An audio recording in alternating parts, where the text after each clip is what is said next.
allegiance to the flag of the United States of America and to the republic for which it stands, one nation, under God, indivisible, with liberty and justice for all. Please join me in a moment of silence.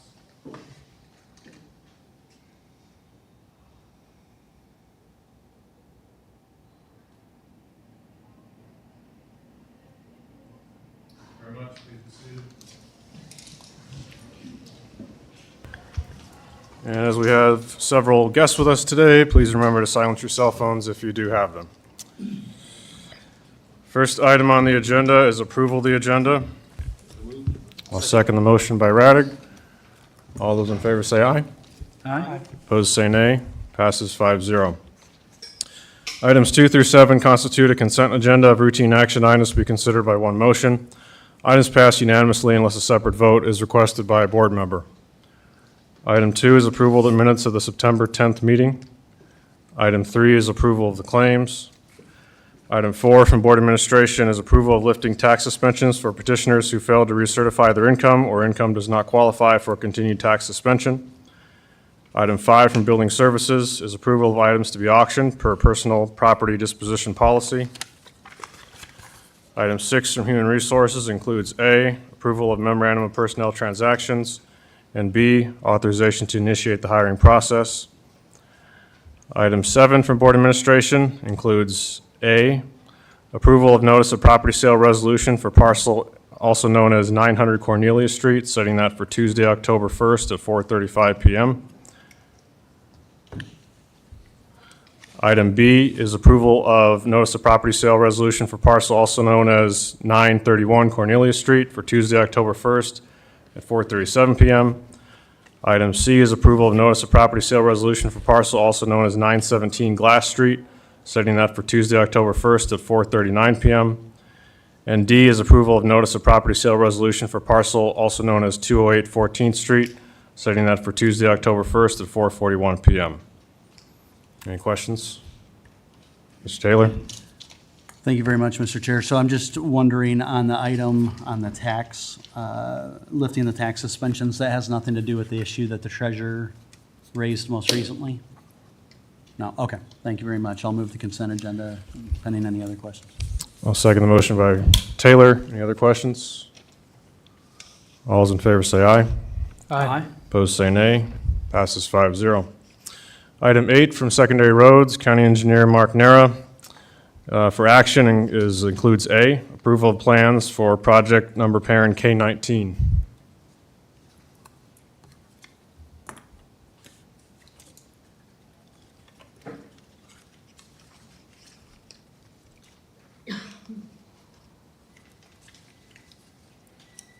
Sorry, had them buried back there.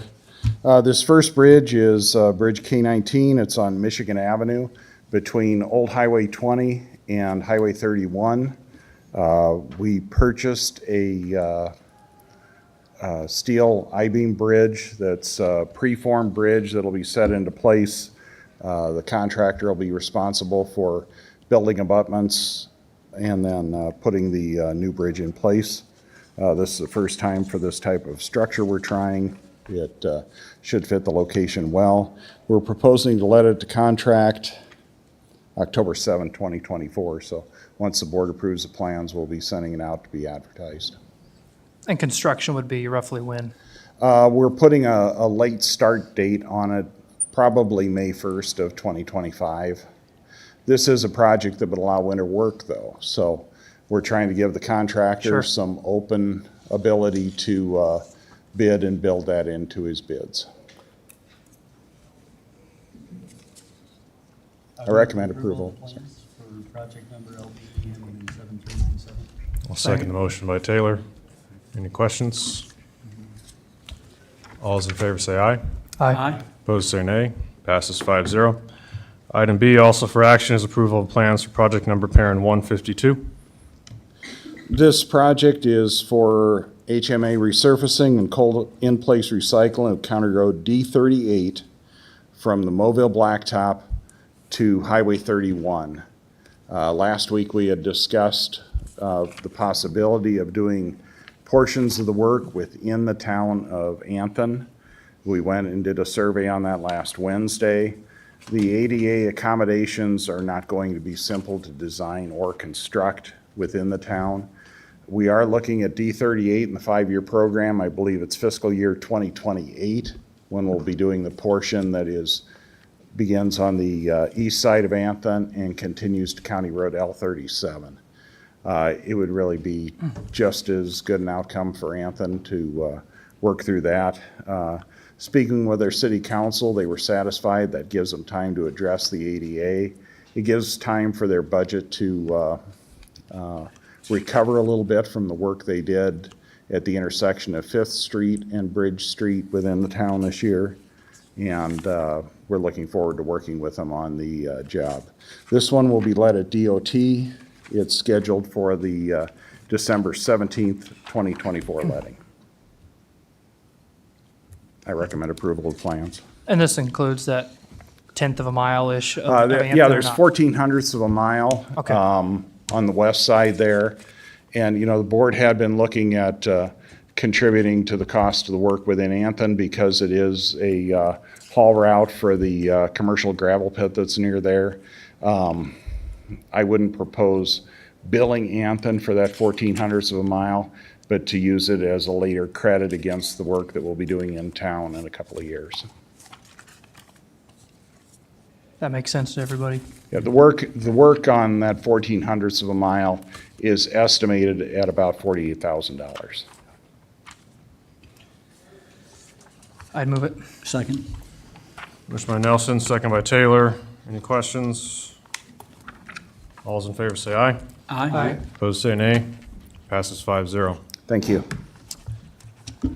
I will now recess the Board of Supervisors meeting and convene the Bennett McDonald Levy and Wolf Creek Drainage District Trustees meeting with item 9, which is approval of the minutes of the September 10th meeting. Anyone have any issues with these? I'll second the motion by Radig. Hearing no discussion. All those in favor say aye. Aye. Opposed say nay. Passes 5-0.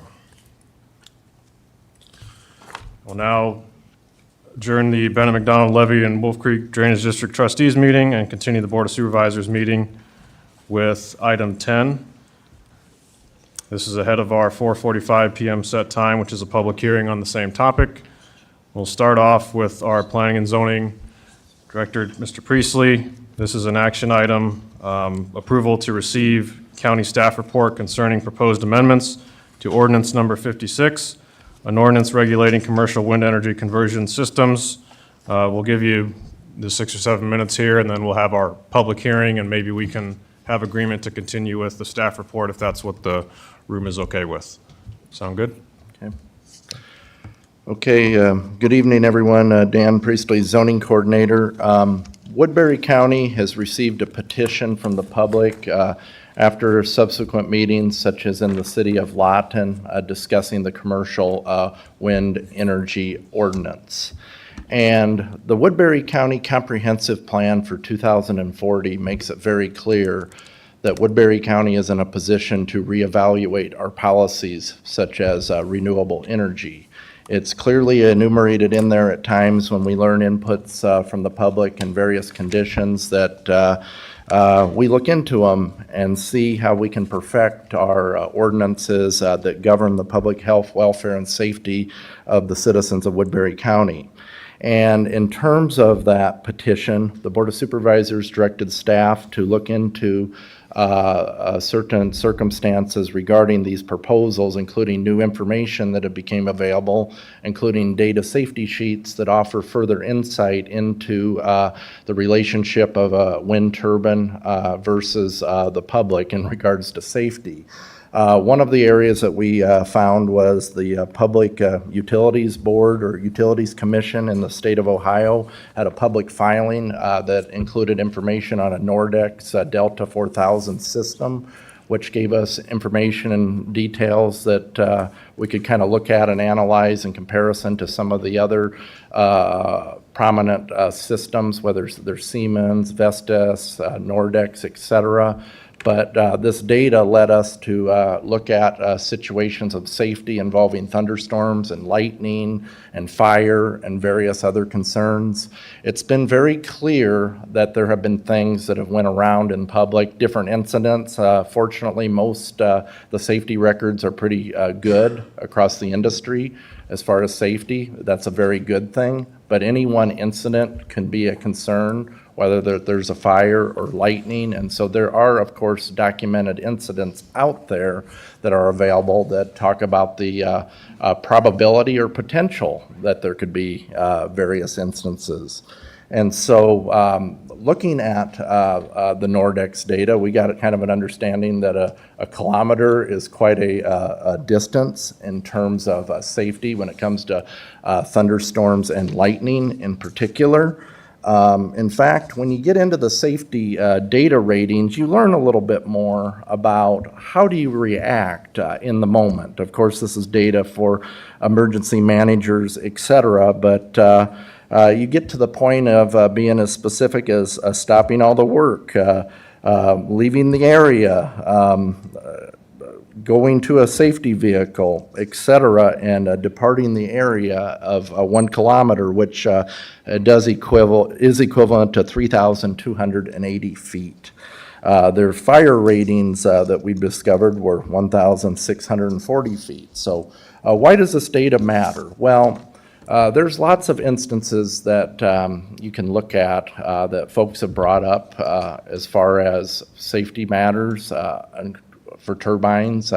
We've dealt with light flicker, we've seen ice and all those other instances, but going through the data and the information, we can run through different formulas, come up with different analysis on lighting, but the one thing that kind of comes very clear is something very obvious. The further you're away from the site, the higher likely it is that you will be safer from much of those instances. So staff put together 8 amendments to look at aspects of the petition that were brought forward.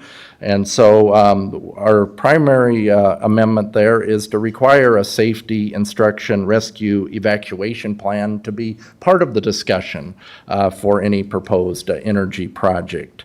We are also recommending the addition of a 3,280-foot setback from from property lines adjacent non-participating property lines. We're also looking at labeling some of the language as far as occupied residence to being the participating occupied residence to be able to distinguish between non-participating property owners and the occupied residents. We've added definitions to state what a participating or non-participating property line is.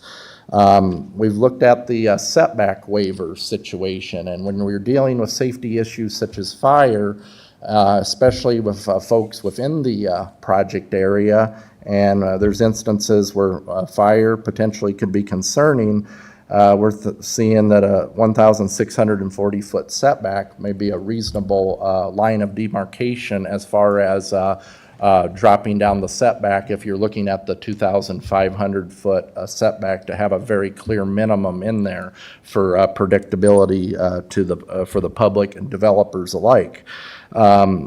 We're also looking at the full removal of wind turbines and the equipment within the 1 year of discontinuation.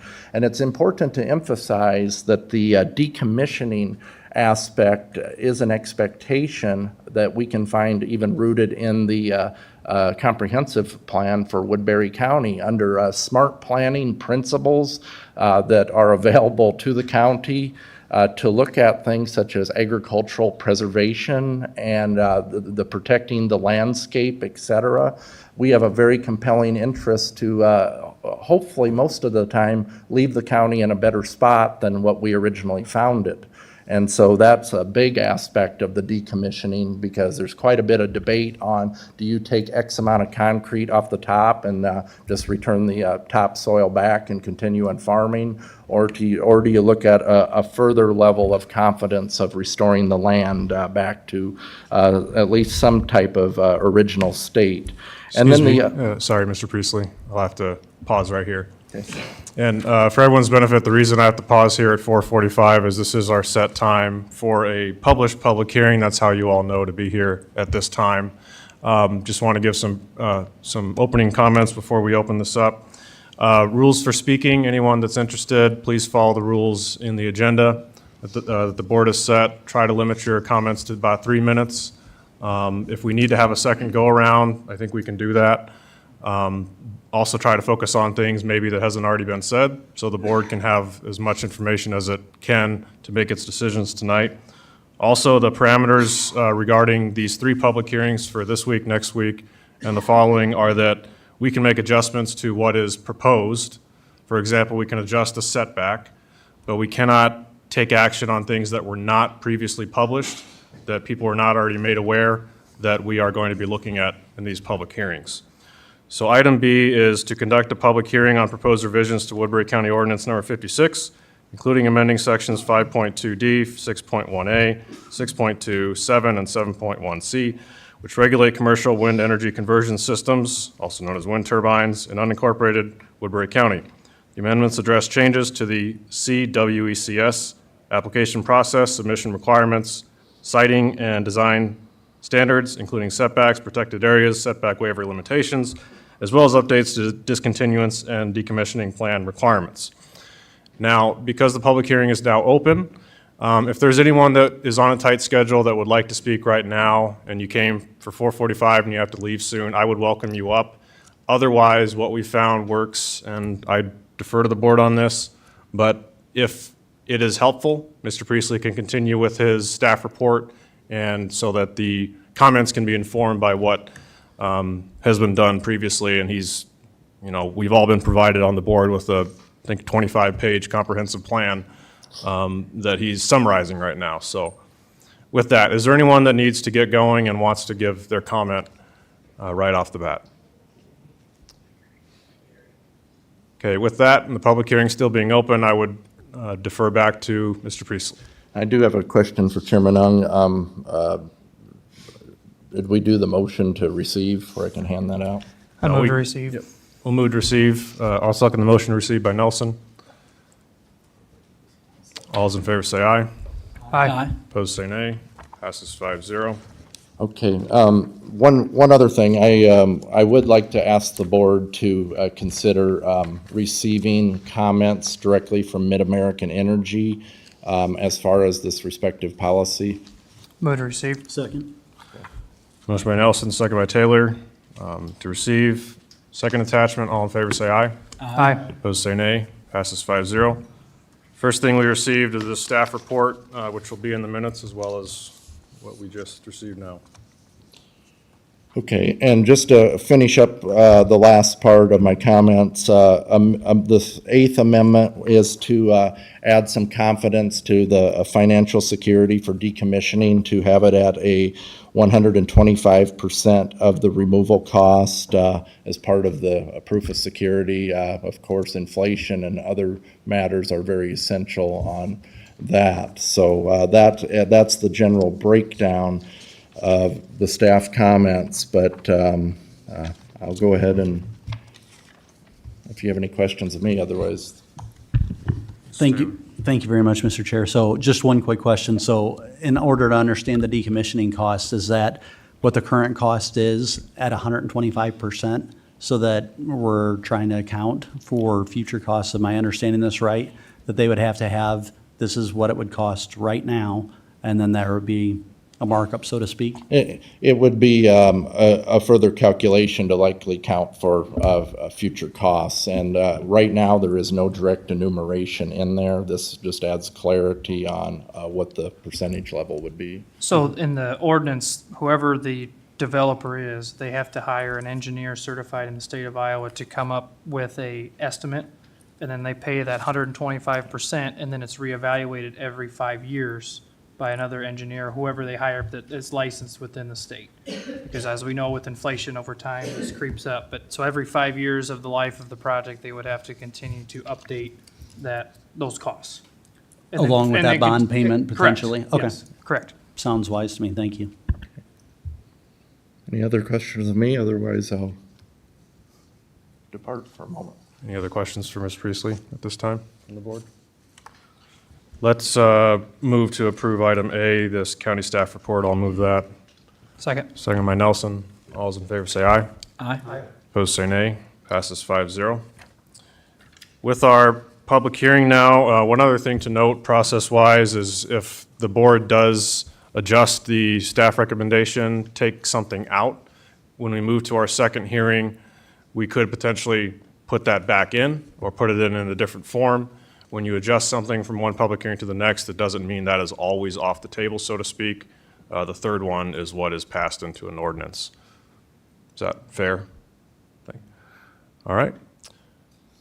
Well, I assume we'll have some comments. So if there's anyone that would like to come up, please state your name and address and tell us what you think. Ari Philippi, Anthony, Iowa. Mr. Auditor, would you please keep time as well? I do have some documents here I'd like to enter for public record. Second motion by Taylor. All those in favor say aye. Aye. Those say nay. Passes 5-0. Try and stick to some of the things that haven't been said, but unfortunately, we are going to repeat ourselves on a lot of this stuff just because this continues to affect the county. The research that I gave you gentlemen was done in regards to Mid-American's wind easements here in Woodbury County. This data was current as of July of this year. Mid-American has signed up roughly 22,400 acres across Woodbury County for wind industrial sites, hence the word industrial. And I want folks to understand this. There's nothing farm about these sites. They are industrial. These industrial sites, it's a trickery of words and a marketing scheme to soften the true event. And if you don't think it isn't, think about it, read up on it. And if you're truthful to yourself, you'll agree. 86% of the land easements, meaning 19,264 acres of the total 22,400 acres that is signed up, those landowners live nowhere close to their land, and they want turned into wind industrial sites. There are more landowners who live out of state than there are landowners who live on or near the land identified for wind industrial sites. That was an astounding fact by running the numbers. Broken down even further, 51% of the total acres, those landowners live in town and would be unaffected by those wind industrial sites. That's a fact. They don't live in the countryside where you and I live. Ironic, isn't it?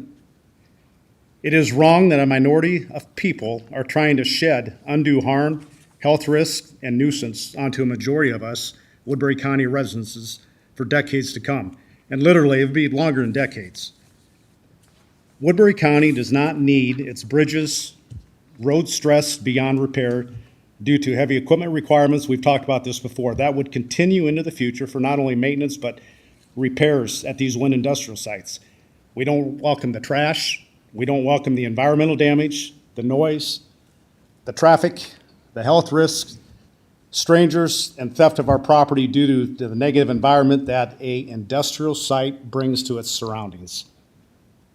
These are family homes. This is agriculture. This is where we live. We don't need industrial sites brought into our backyards, and that's exactly what these are. If you want to read more into this, let your imaginations fly and be honest with yourself, because everything I'm telling you up here is fact. I just ran across this real quick. This was the Wall Street Journal, and it was after this weekend, so September 14th and 15th. And on the front it says, as Berkshire Hathaway rallies, it's looking too rich for some. You read the article, Berkshire Hathaway now has a public value of $1 trillion. Trillion. Our federal deficit is $1.7 trillion, if that gives you any idea. So, thank you very much. Thank you.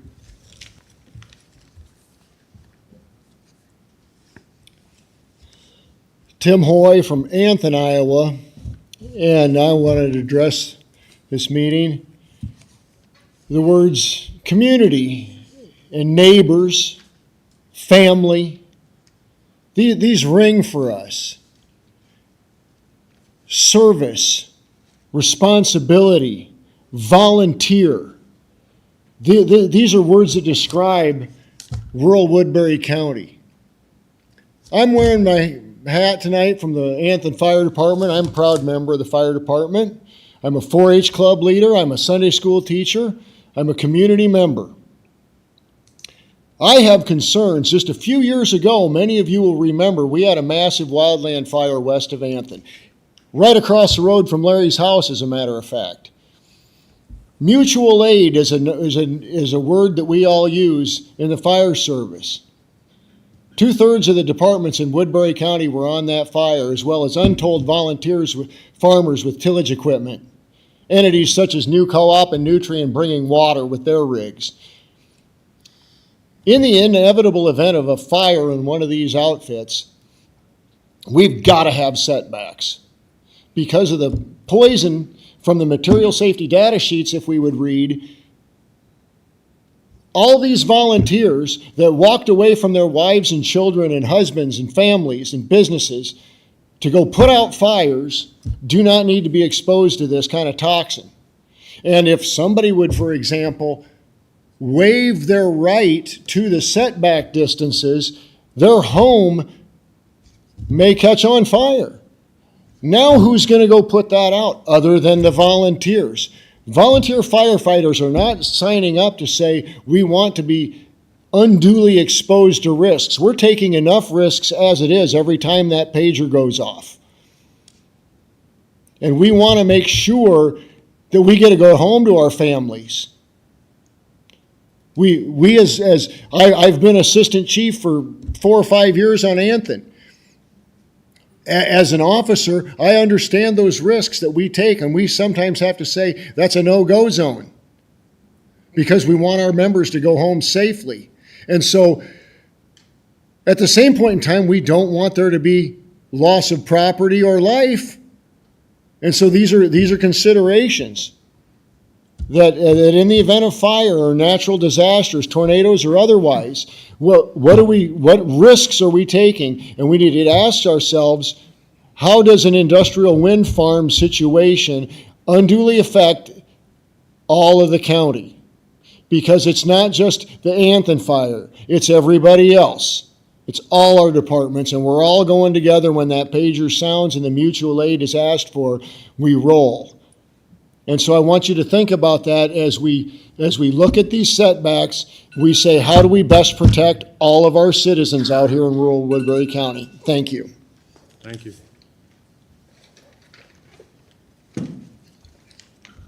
Steve Corey, 1757 290th Street, Salix. This document came out of Forbes.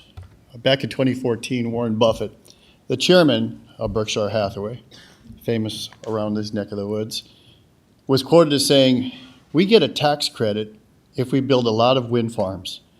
That is the only reason to build them." We're talking about energy, but he's talking about tax credits. Since then, Mid-American Energy, a Berkshire Hathaway subsidiary, has aggressively built lots of wind farms and now expects to collect, this is in 2024, $10 billion in federal tax credits on the $12.9 billion that it has spent erecting wind turbines. So you see the motivation. It's not about clean energy. It's about money. $1 trillion, I believe. Just a couple of things that are happening, good things in regards to stopping this boondoggle, because that's what it is, coined by one of our former congressmen. Madison County shut it down. You know, Bridges of Madison County, one of the most picturesque counties in our state, thank God, to some very brave people who stood up against Mid-American Energy. Adair County has shut down more, and it continues. Since 2015, there have been 291 government entities from California to Maine that have rejected or restricted wind energy projects. I'm just trying to go through what's happening, okay? I hate driving across this beautiful state of ours where these wind farms are. they have destroyed the beauty of the state of Iowa. I could go on and on. There's many people here are going to talk about the safety of these, and I want to give them their chance. Norway is shutting it down. European countries, Germany, all you have to do is go online and look. They built them out in the ocean. I was just talking to a friend of mine who lives in Massachusetts. The ones they built out in the ocean off of Cape Cod are already coming apart and falling into the ocean. So I know we've got people here who are worried about an environment, certain organization, that needs to be considered very strongly besides what it does to our birds, the biome in our soil that it destroys, the health and welfare of the people who live close to them, what it does to their ability to sleep and their overall well-being. Thank you for your time. Thank you.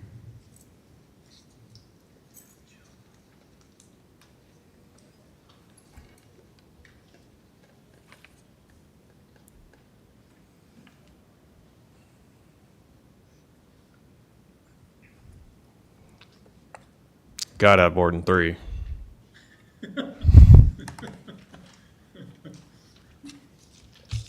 Jacob Joliet, 4299 Northwest Urbandale Drive, Urbandale, Iowa. I'm here on behalf of Mid-American. Mid-American's been developing the Siouxland Wind Farm since 2021 and has made significant investment over those 3 years.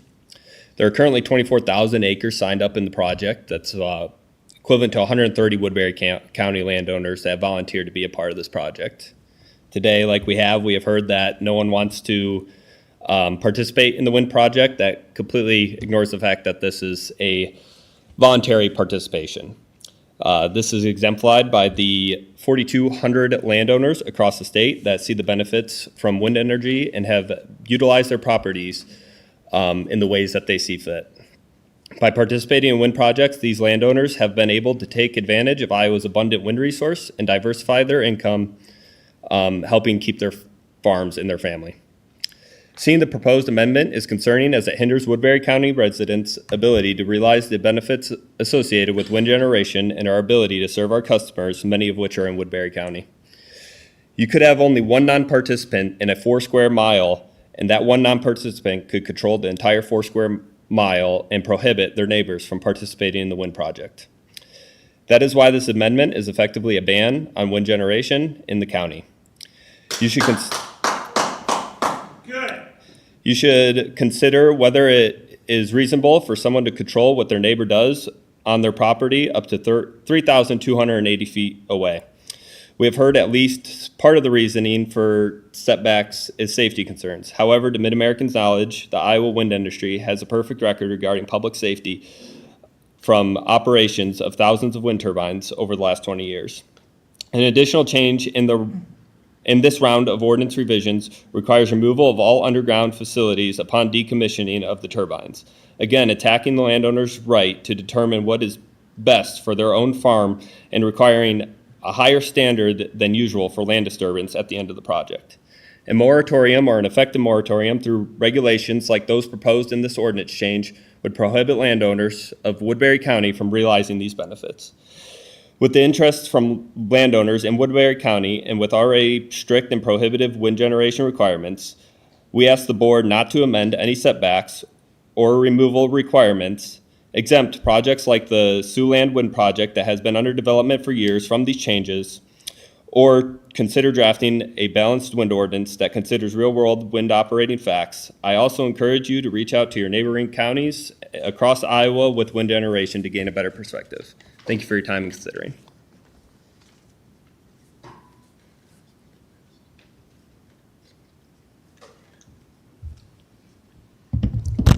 Doyle Turner, 2738 200th Street, Mobile, Iowa. What we just heard is not factual. The simple fact of the matter is I have 80 acres that has one neighbor, Tony Ashley. Tony Ashley has signed easement agreements for wind, and he completely surrounds that 80. As of today, with no wind turbines on there, Tony and I have the exact same rights to build on our property as zoning allows us to do. But once he puts those turbines up, once those turbines go on that property, I no longer have a right to build on my 80. So I'm sorry, sir, that is not voluntary. I am not wanting to have anything to do with these wind turbines, but you are placing an unfunded you're using unfunded eminent domain against my property. It's inverse eminent domain to take my rights to my property away in order to give something that isn't an industrial process in an ag-zoned area. There's all sorts of case law that says that you can't do this. And I fully intend to fight anybody legally who puts this on against my property.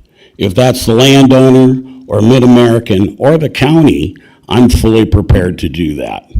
I think there's one other thing that needs to be brought up. 2 years ago, Supervisor Taylor asked for data, material data sheets that would show us what the real risk was. Mid-American declined to give us that information. I'm right here to tell you today, that is depraved indifference. They didn't care about our lives. They are sitting here telling us, oh, don't pay attention to the engineers that built it. They don't know anything. Listen to the salesman who's selling the program. Well, I'm sorry. The engineers do know something. And if it's unsafe for their workers to be a distance from this tower, then it's unsafe for our families to live that distance from this tower. I want to thank the board for opening this back up, for doing more research and going the extra mile to protect the citizens of this county. And it really helps the fact that we know that you've got our back. And I appreciate it. Thank you. Thank you.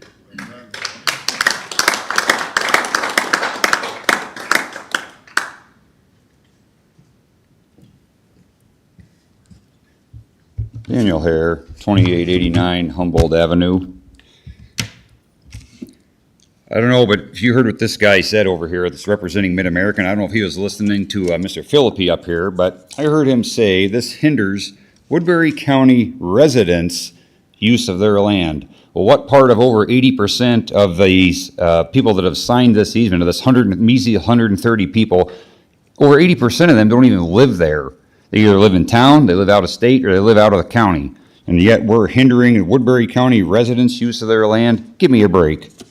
So we want to talk about safety. Here's some turbine failures in the state of Iowa. I'm going to run through these quick. October 2019, Adair County, a blade breaks and falls off. April 2020, Adair County, a blade breaks and falls off. September 2020, Adair County, a blade falls off. These are all Mid-American turbines. October 2020, another blade falls off. October 2022, Ida County, a blade falls off. Again, Mid-American turbines. Fall of 2022, Williamsburg turbine fire. That was a big one. That happened on a field that just happened to be a cornfield that had been harvested. Now, going back to what this fireman said, can you imagine if that had lit up in the middle of the night of a dry cornfield? It would have burned 3/4 of the county. No way to put that out. February 2023, Webster County, blade shatters and falls off.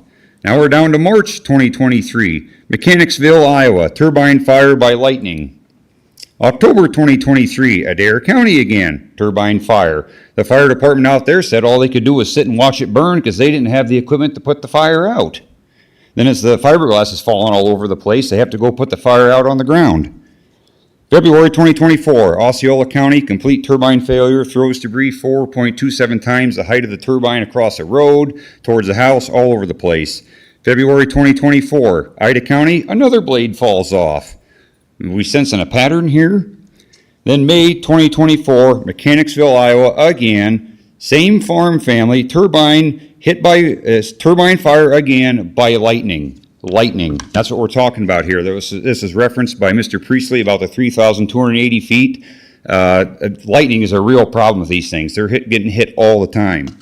The Wheats family from Mechanicsville, Iowa, they have many questions. They have piles of fiberglass, charred balsa wood, and metal parts are interspersed throughout the corn that grows bigger every day. And when will the cleanup be done? Will the corn stalks be safe to harvest for animal bedding? The March 2023 lightning strike cleanup on the same farm resulted in the scraping off of valuable topsoil to collect the strands of fiberglass. The company left crane treads and a platform base on the farmland where the heavy equipment crushed underground drainage tiles. These things also are known to throw in ice. There's out in Nebraska somewhere, I don't have the location, but ice came off a turbine, went through a Morton building, took out 2 trusses and right through the metal of the roof. There was a car hit here in the state of Iowa somewhere, I believe near Storm Lake. And then I'm gonna warn Mid-American right now. Your turbines over there that have Mid-American right on them by Stewart, Iowa, as close as those are to the interstate, there is an enormous risk to the public that someday someone on the interstate is gonna die by those turbines. So you are duly warned here right now. You guys are asking for it. Their safety is out the window. It's a complete joke. Thank you guys for listening to the facts and acting on the facts. We really appreciate it in this county. Thank you.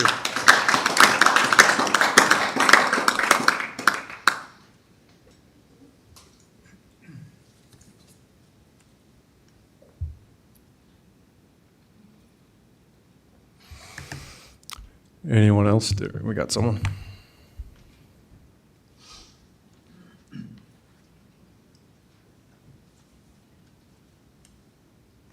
Ron Boley at 1353 Lee Avenue, Pearson, Iowa.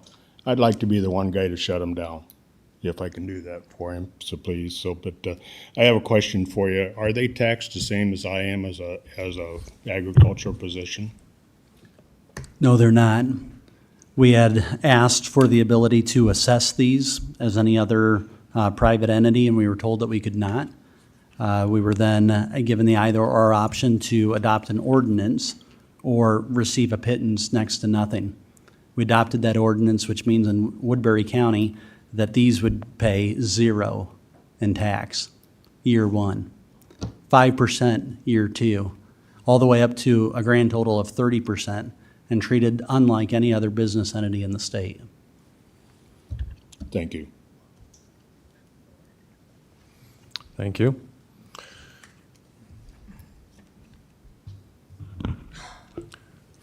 Anyone else like to speak during the public hearing?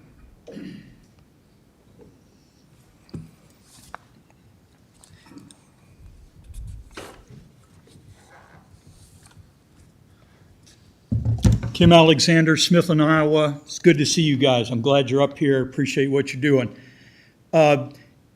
Your number one responsibility, there's 2 major servants in Woodbury County that are here, the greatest good for us, and that's our sheriff, Chad Sheehan, to watch over the safety and protect our rights as citizens of Woodbury County, and yours as supervisors to protect the people, the well-being of the people and the resources of Woodbury County. And that's what we're here to talk about. So, and the number one asset of Woodbury County is the people. And that's what we're here to talk about, is the safety of the people with this insane green scam that's trying to be foisted on us. And the number 2 resource, second greatest resource, is our land. So both these come together at a very precise moment in time for you to consider. And I would just, I appreciate the young man getting up here. You're young. You got a few years to learn yet. So, but I appreciate what you had to say. One thing you brought up was that, you know, these wind turbines are going to keep farms in the families. With all due respect, sir, if it takes a wind turbine to keep a farm in a family, they're a poor farmer and they need to get out of the way and let somebody else farm that land and make it profitable. So that just doesn't fly. And as the fireman gentleman brought up about the importance of community, this whole green scam destroys community. If you could speak into the mic, please, so we can pick it Can't up. hear me? Well, it's got to be recorded for posterity. Well, that's great, but I want these folks to hear it too. So anyhow, community is crucial. And that's what this thing is about, is keeping our communities together. And it all comes down to, as one of the gentlemen brought up about the billions and billions of dollars. I read in this old book, which I think most of you gentlemen are familiar with. It said the love of money is the root of all manner of evil. And that's what we are up against here, gentlemen, is evil. This is evil. You're on the wrong side of this, young man. And And no one has mentioned these horrendous landfills full of these fiberglass blades when they finally, when they break or they take them out of commission, whatever they do, the landfills that are filled with these indestructible, never disintegrating fiberglass blades. We haven't talked about that at all. So I'll just throw that out there to you. So once upon a time, there was a company called Iowa Public Service, IPS, and it was for public service. And then it morphed into Mid-American Energy, and then Mid-American Energy got bought out by Berkshire Hathaway, and here we are, as was so ably presented about the money behind this. This is a green scam. Let's not sugarcoat it. It's a green scam. So men charged with the protection and preservation of Woodbury County and its people and its land, I hope by your vote on this, whenever it comes, another 3 weeks down the road, I hope by your vote that you will send a very clear message for this young man to take back to his bosses at Berkshire Hathaway or Mid-America and tell them that Woodbury County is not for sale, not now, and not ever. Thank you.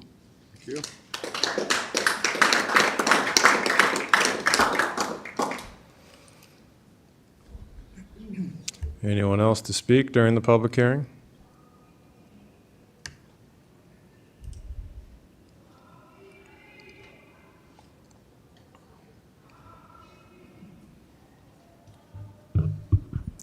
Going once, going twice. I'll move the public hearing be closed. Second. Second by Nelson. After this, we'll proceed to board discussion on the item. All those in favor say aye. Aye. Opposed say nay. Passes 5-0. Now move on to item 10C, which is approval of the first reading of the ordinance amendments. We can call upon Mr. Priestley if we need to for any further discussion from the board. I'll just start off by introducing my thoughts, which is on this, I believe it's the third ordinance to this. Is that correct? Third ordinance to this, third amendment, sorry, to this ordinance. With that, I think the county is again being responsive to the concerns of our citizens by doing this. And I appreciate that. I appreciate the effort the citizens have taken out in their own communities in regards to this issue. I do think not having that safety data information was a travesty early on. And having it now comports, and reopening this comports with our staff report and our comprehensive plan that cites the plan calling for Woodbury County officials to continuously update policies that regulate renewable energy infrastructure to ensure that it does not present safety hazards to minimize disruptions to surrounding land uses. And not only the safety hazard issue, but the surrounding land use is actually what resonated most with me when we were discussing this in the 3 public hearings prior to this with the second amendment. And that what resonated to me was basically what Mr. Doyle Turner was bringing up, was that it prevents your neighbor from developing on their own land. And that's a big deal. That's a decision you're making on behalf of someone else's land. And also in regards to the industry in general, it seems to me like this has become more and more of a discussion on weighing the benefits for wind generation as an industry with weighing the benefits for all landowners. And that's kind of a lopsided way to look at things. The state of Iowa may want to encourage subsidies, but that doesn't mean that they're a good fit for every county. And most of that consideration comes down to the population density of a county, and being one of the more dense counties, the nuisance issues, safety issues, land issues, they become magnified in Woodbury County. And that's a simple reality that is reflected in the citizen engagement we have on this issue and the board's stance thus far. So I will be supportive of amending this ordinance. And I'll turn it over to next one who wants to speak. I can take it. Mr. Nelson. I've just got a few comments here. Similar to what we heard 2 years ago, is that these setbacks are egregious, that somehow we're just a dirty player. And I think that that's wrong. and I'm going to read off counties across Iowa, counties across Nebraska, and what they've done in the last 3 to 4 years. I believe it was Steve that mentioned the number of 291 entities across the United States that are changing this stuff. To quote Will Doherty, who was the former project manager on this, he said in the state of Iowa, it was like whack-a-mole for counties that were redoing their ordinances, and most of these counties were counties that already had wind. What does that tell you? It's not gone well. So I would like to read through some of these other setbacks, and keep in mind that what is being proposed tonight is roughly 6/10 of a mile, so just a smidgen over a half mile. In Page County, Iowa, they just went 1 mile from a non-participating property line. Madison County, as we have heard tonight, is 1.5 miles from a non-participating property line. Union County adopted this same ordinance this year, 6/10 of a mile.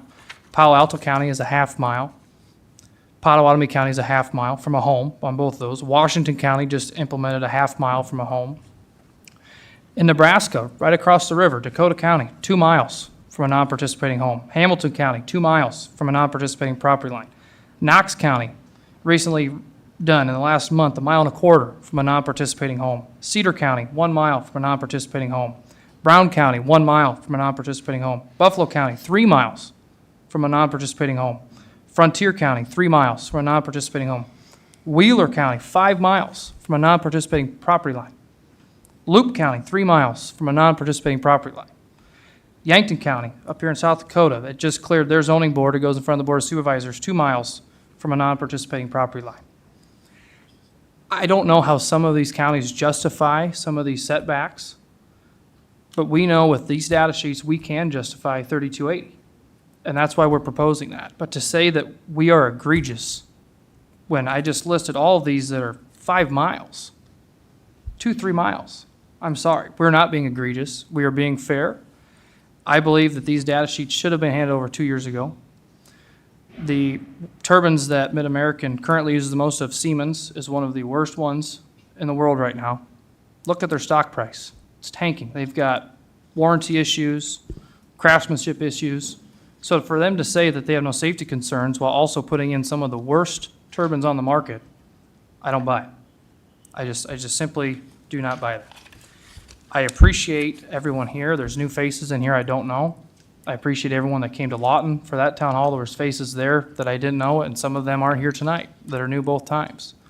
This continues to be an issue that catches people, and I appreciate, seriously, I appreciate you guys coming out tonight. So thank you. I will be supportive of this amendment. Mr. Taylor. Thank you very much. I wholeheartedly agree with the two supervisors and their statements. I can remember being here about 7 years ago when they first came to us with this proposal, and I appreciate the question because the fact of the matter is we'll reap nothing from Mid-American in that first year. So not only do you have at the federal level a manipulation of the tax credits, but you also have within our own legislature and with our own code a manipulation of the tax code. So I wasn't supportive then. But since that time, I'm very appreciative that we've held town hall after town hall and that you've all shown up because it's become about safety, it's become about property rights. And one thing that I'd just like to ask, since Mid-American and a representative is here, what are the material safety data sheets and what do the recommended distances as far as a setback from the loss of life, limb, property? What is the answer? If I can, is that okay, Mr. Chair? Would you be willing to answer that? Would you, if you are, please come to the mic. Yes.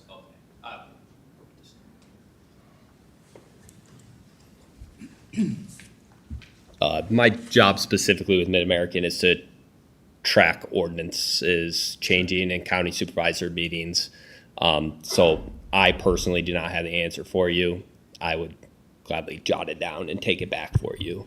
I'm not a project developer. And I appreciate that. My My goal isn't to bring you up to. Yeah, but, no, sorry. But that's okay. Here's the thing. We've been having this discussion now for 7-8 years. That shouldn't be a secret. Would you agree? That shouldn't be something that is hard to find. And so when we ask Mid-American, what would be the right distance in order to preserve life and property? Shouldn't be a secret. So the reason I want to point this out is because I believe Supervisor Nelson has dug into this, and I'm appreciative of his more than rural perspective and gotten some comparable setback. So thank you very much. Appreciate your coming up. Do you remember what those setback distances are from some of the comparable material safety data sheets of similar turbines? So there's 3 manufacturers of turbines in the world.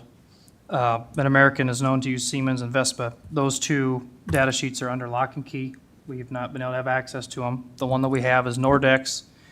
These 3 models are within about 10 feet as far as height. They're all the same megawatt, 4.2, 4.5. So these are very extremely comparable. The rotor diameters are nearly the same. It's just like a Dodge 1500, a Chevy Silverado, and F-150. They're different brands, but they're all half-ton pickup. So my understanding is they're in excess of 1,500, 2,000, 2,500 feet in some cases? Is that correct? This one is 3280 from and actually, if you would like, I could read, if people in the audience would like to read it straight out of this manual, I would like to read that for you guys. There are life-threatening injuries due to a lightning strike. In case of an approaching thunderstorm, leave the wind tower. Do not enter it. Once the thunderstorm has passed, be aware of crackling noises as you approach the wind tower, as these are a result of electrostatic charging. Enter the wind tower only when these noises have stopped.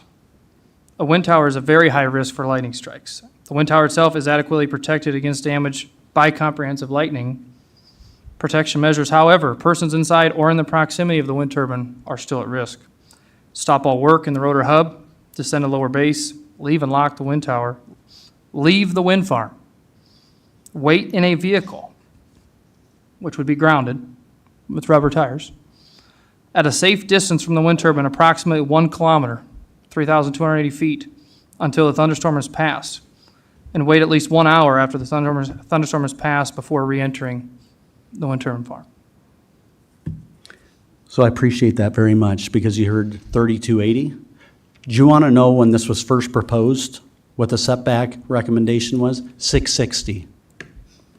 That's what Mid-American was first proposing, and then we pushed to 1,000 to 1,250, and at each time, as we've learned more information about real-world incidents, the one that Mr. Hare shared was 1,008 feet, an actual strike. And in the military, you don't go up and put your tire track against the edge of the ravine. You increase margin, and so for safety and the preservation of the land for future generations with commissioning, or decommissioning in this, I'm completely supportive. Thank you.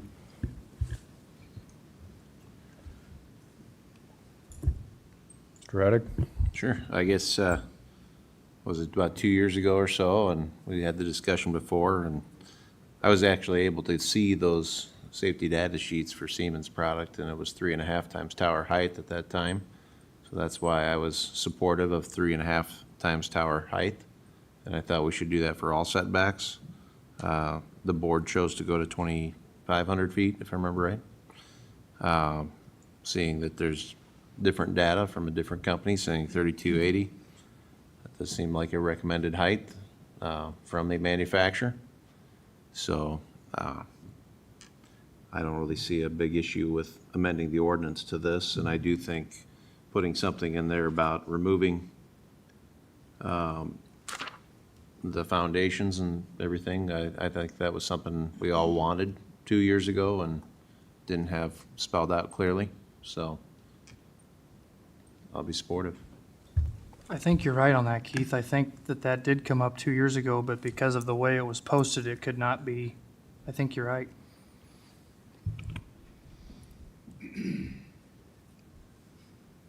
Anything from Mr. Bidinger? No, I think enough's been said on this. But no, working with Supervisor Nelson on this, I agree. I'll support it. It's common sense, and I've said from the beginning. Dan, can you speak up? Oh yes, sir. Sorry. Thanks. Sorry, Steve. From the beginning, I've said it. Follow the money, and I've been consistent on that. That it's an issue of budget and misappropriation at the federal level. And as you read correctly, I said it before a year and a half ago that Warren Buffett said that he'd only be doing it because of the tax credits. That's the only reason he was on MSNBC and said it. So For that reason, to have a free market capitalistic system, I'm against it on principle, but also I agree with the safety data sheets. It's about safety. And we have more data, and Supervisor Nelson and I have been talking through this, and he's been keeping me abreast on this, and fully supportive, so that's it. Thank you.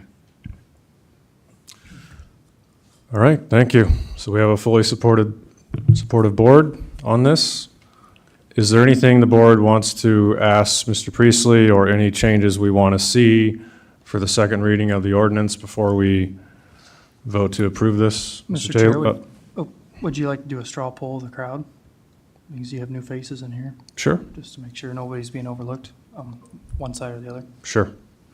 If you're willing to vote by raising your hand, raise your hand if you are in support of the county amending the wind turbine ordinance.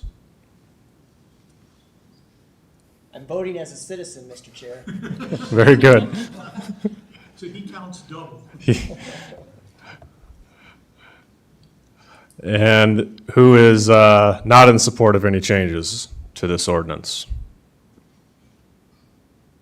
Mid-American. And only Mid-American.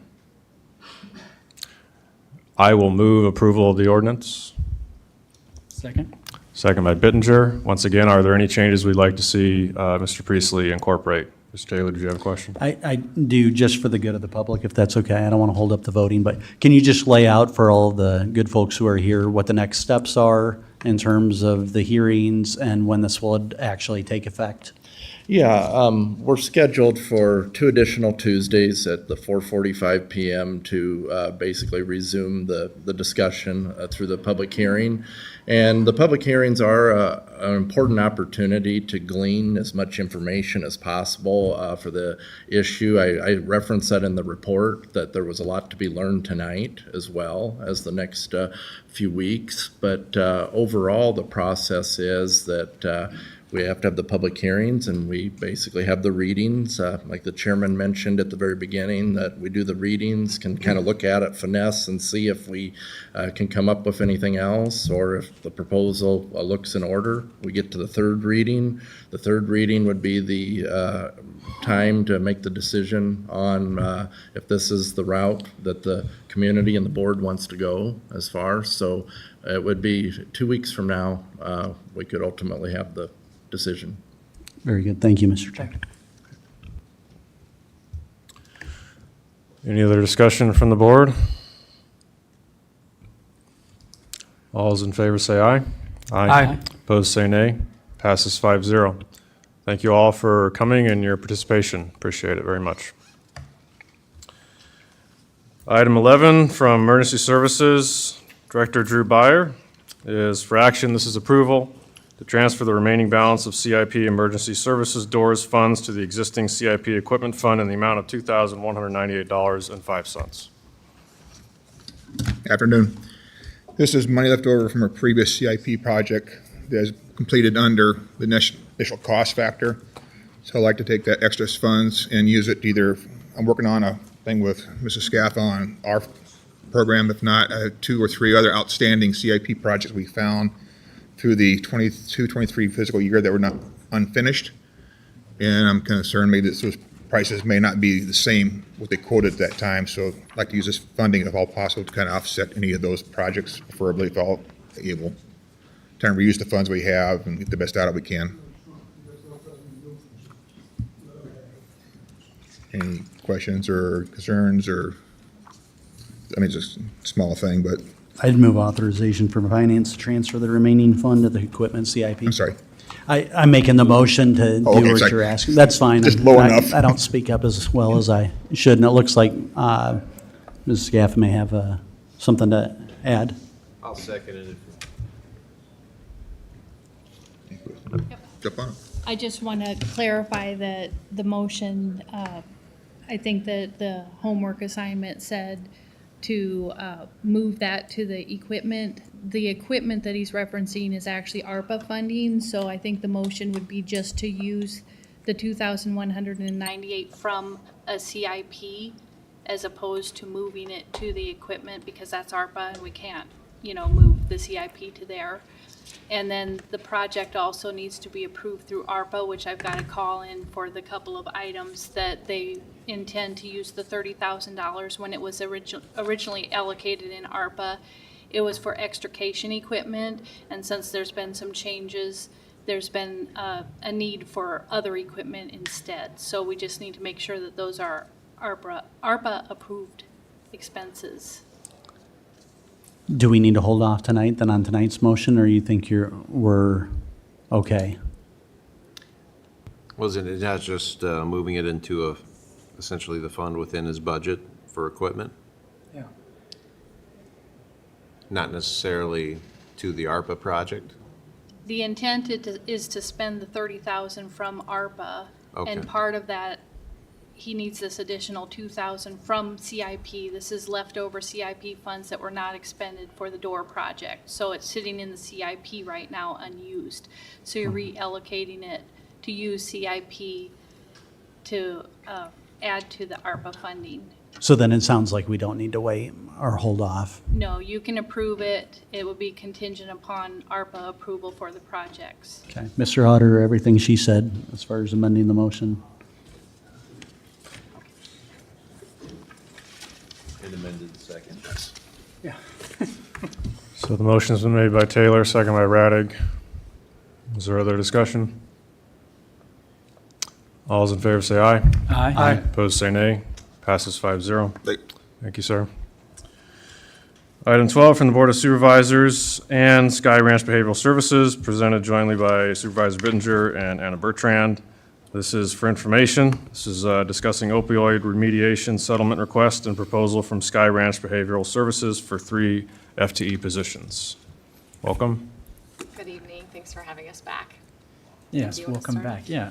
Who's with you, joining you? Hi, Sierra Moore, Sky Ranch Behavioral Services Substance Use Supervisor. All right. Yes, this is, for the board, this is just a bring back. Back in February, Ann came to the board meeting and we talked about the opioid funding and what Sky Ranch was proposing. You can see it in the backup. They are proposing 3 FTE positions that deal specifically to implement access and connections to care for the general community of Woodbury County and for individuals. They specifically want to target youth and adults who are criminally justice involved. And this, as they state in the backup, you can see it says this is a critical need for Woodbury County based on our current substance use trends and the increasing crisis in mental health for youth and adults. And many youth and adults do not receive access to substance use disorder and or mental health care due to some of the reasons you can see in the backup. I won't read it for the sake of time.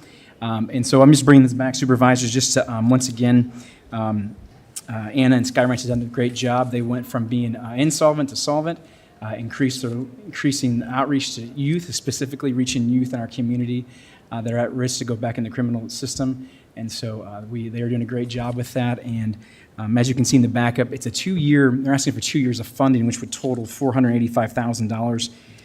They're requesting from the opioid funding. Our balance right now is about $850,000 roughly. If we were to grant the full request, it would take it down to $365,000. After speaking with County Attorney James Loomis here during the summer, he has a good plan and idea too to help use some of this opioid funding, not ARPA, opioid funding, to help do mental health counseling in the jail, so that when someone is released from jail, they'll been able to have the services to help them come out and not fall back into the same habits and behaviors and stuff like that. And so I think the county attorney has a great idea with that to try to earmark some of that money for mental health counseling inside the jail. And so we have not worked out, looked at how much is that needed, but that's a down the road here, future idea. And so with that, I bring that up to say, if we were to fund both 2 years, it could take us take down our fund balance somewhat low. Before Dennis passed away, he did let me know that we are potentially maybe receiving another $100,000 in funding, opioid funding, just depending upon some of the current pending lawsuits. So if from 100,000 to maybe 150 tops. So if that were to go through, that would put us our remaining balance, back at about $1 million. And so with that, I just wanted to I asked Anna to come here, just to answer any of our questions. And my first question is, could you guys still sustain the project with 1 year of funding? And could you get grants and other resources to fund that second year? Or is this a all or nothing funding that you guys need, funding requests. So that's my question. Yeah, that's a great question. I don't believe that it's all or nothing. We are very aggressive with writing for grants. We have just received a SAMHSA grant, so we've got specialists that are in the Sioux City Community School District providing substance use and mental health services to youth for diversionary services to keep them out of the juvenile justice system. We have an Office of Juvenile Justice grant, Department of Labor grant.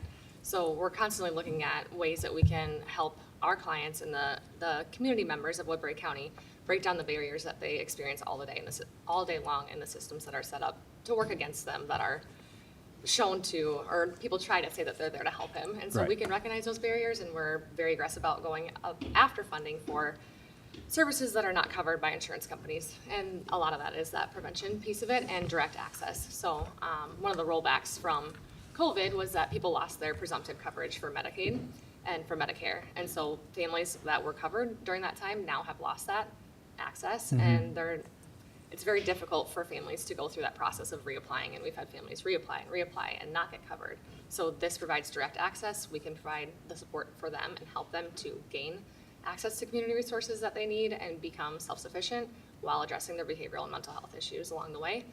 And then there's this sustainability plan that I presented in February is still accurate. We're still licensed for substance use. We're still licensed under Chapter 24 in Iowa, and we're credentialing through private insurance companies. So we're on the way there. It's a lengthy process, and it doesn't cover probably 75% of what our county members need. So. Right. Yeah, and being, I'm the vice chair of the ship board, and seeing what Sky Ranch has done with getting grants, just working really well with other agencies to get those funds, billing out to insurance. It has been good to see that you guys can make up for some of these lack of funding. So that was one of my main concerns, is would you be able to handle if we only did 1 year funding? But with that, I want to open up to the board. Any questions? But that's kind of what's before us. So do we want to fund 1 year, 2 years? And this is just for information, and I'll bring this back as an action item based upon maybe direction from the board as soon as we want to act upon this. So, Mr. Taylor? Thank you, Mr. Chair. Dan, I have 3 questions for 3 different people, but what did we give Agape? 150. 150? Yeah, their request was 150. This request is 242,648, $242,648. Okay. And it's in the backup, the budget, and it's provided in the backup, yeah. Yeah, I appreciate that. And I guess one of the constraints that we have is there's limited funding, and then just hearing from what I think is a very laudable initiative from the county attorney. And so my question is, do you have any idea what you may anticipate wanting, needing, or what a program might look like in terms of the jail and setting up somebody who could do that kind of transition counseling? Because if we only have this much left over, I guess what we don't want to do is say absolutely to this request, and then you say, well, thanks a lot, you guys. I had this great plan or idea, and I know that may not be pen to paper quite yet, but do you have any thoughts on that at this point, or is that something to be determined? I can give you my initial thoughts, Mr. Taylor. You're right, I do not have anything pen to paper necessarily, but obviously we all know that we have a new jail facility that is opening up, and the jail facility's capacity is extensive. And it is my experience as a prosecutor for 20-plus years that I have concerns when we want people to be out to get treatment, but these people are charged with crimes. And so there's always this conflict about whether and what reasons there should be to let somebody out on bond to get treatment, let's say, and the weighing of considerations of treatment versus protecting the community, right? Do you want to let somebody out who's exhibited behaviors that pose a danger to the community, but they clearly need treatment? Treatment both on the substance abuse level, but mental health level as well. And so I am a proponent of using this new facility that we have in a way that harnesses substance abuse treatment within the jail, which we don't currently have. And I think that that's important because we help protect the community by keeping these folks incarcerated, which in my opinion, they need to be. That's why they're there. And we assist them with the treatment that they need in-house. I have not initiated any of that process. This is all just thoughts that I've discussed with Mr. Bittinger on other occasions, just in passing, about what I think is of benefit and could be of benefit to this county. I cannot give you any sense of the cost of such a program. I have not sat down and talked with Sheriff Sheehan about this initiative, but at some point, once this jail is up and running, I had intended to kind of begin that process to use some of these opioid settlement funds for that purpose, understanding that it is a limited source of revenue, as we all understand and know, so that's a hindrance, but also understanding that there are other programs out there that are valuable and deserving of need as well. And so all I can say at this point is that my thought is that there is value in having some sort of inpatient treatment program provider service within the new facility that we have. And that's kind of the road that I wanted to go down and intend to go down, understanding that the board, this is your decision to make in terms of how these funds are spent, and understanding and knowing that there are certainly other programs and resources out there that are of value and offer things as well. So I hope that answers your question, Mr. Taylor. I don't have any specifics, but at some point down the road, I would intend to bring that before the board once the new jail is up and running and kind of things are running smoothly over there. No, I appreciate that very much, and I guess that's my only thing to have us consider is, I would like nothing more than to say, yeah, here's 2 years of funding, but then on the other hand, I worry if Sheriff Sheehan and County Attorney Loomis come back and say, we were looking for 600,000 and now it's at 385. So I'm just trying to balance that out. I know it's an unknown, and I know this is just for discussion to move the ball downfield. But I wonder if it makes sense to do 1 year with the idea that coming back completely, or you all, will be completely open potentially to asking for the question for that second year, because maybe you'll have $150,000 more money from a lawsuit, or maybe their request. So that's just a thought. Yeah. But otherwise, completely supportive. I really appreciate that question. Our program provides reentry services to juveniles that are placed out of the home by our local juvenile court district.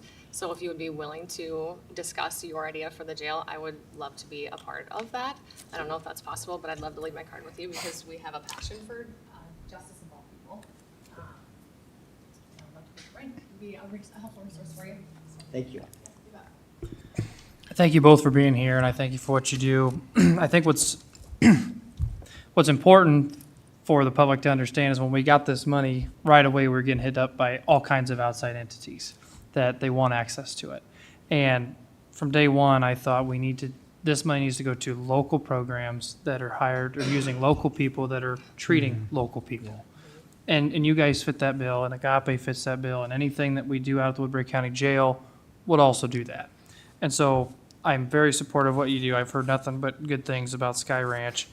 To me, I think it just becomes about that funding level. Is it maybe is 3 too rich, but maybe we can afford 1 for 2 years, something like that. And then we can still work with the jail or have some money for out there as well. And so that's probably where I'm at, Dan, is maybe I see it's roughly about an $80,000 a year. So 2 years is 160, which is about what we gave Agape for 2 years, kind of, wasn't that? Yeah. So to me, that's kind of about the same, and I think that helps you guys out, and then I think we still have some money to do some stuff some creative things at the jail. But I really appreciate you being here and what you guys do, and I'm glad that we have good local institutions that want to be a part of the solution and fix the problem. So, Absolutely. Thank you for your feedback. Yeah, and I think because these are, both evidence-based programs, that coming back in a year and looking at how things are going is probably a good idea, especially since we're not completely sure about how often, how much funding is on its way. My last question I just have is just, when do you guys need a decision made? When's the startup? When are you implementing? So The sooner the better. I Okay. think Okay. everybody's very cognizant about the warming shelter closing. We're located downtown Francis Building, first floor, right next to the bus station. Okay. We're housed with Urban Native Center, so we serve also the native population, the homeless population. It's just ramping up further and further. So the sooner the better to be able to open our doors and say, we're ready, you know? Like, we have the staff on board, we have them trained, and we're ready to start this program. Okay. But Okay. also understand that it takes time. So. Okay. All right. Thank you. Thank you so much guys for your both time. being here. Thank you.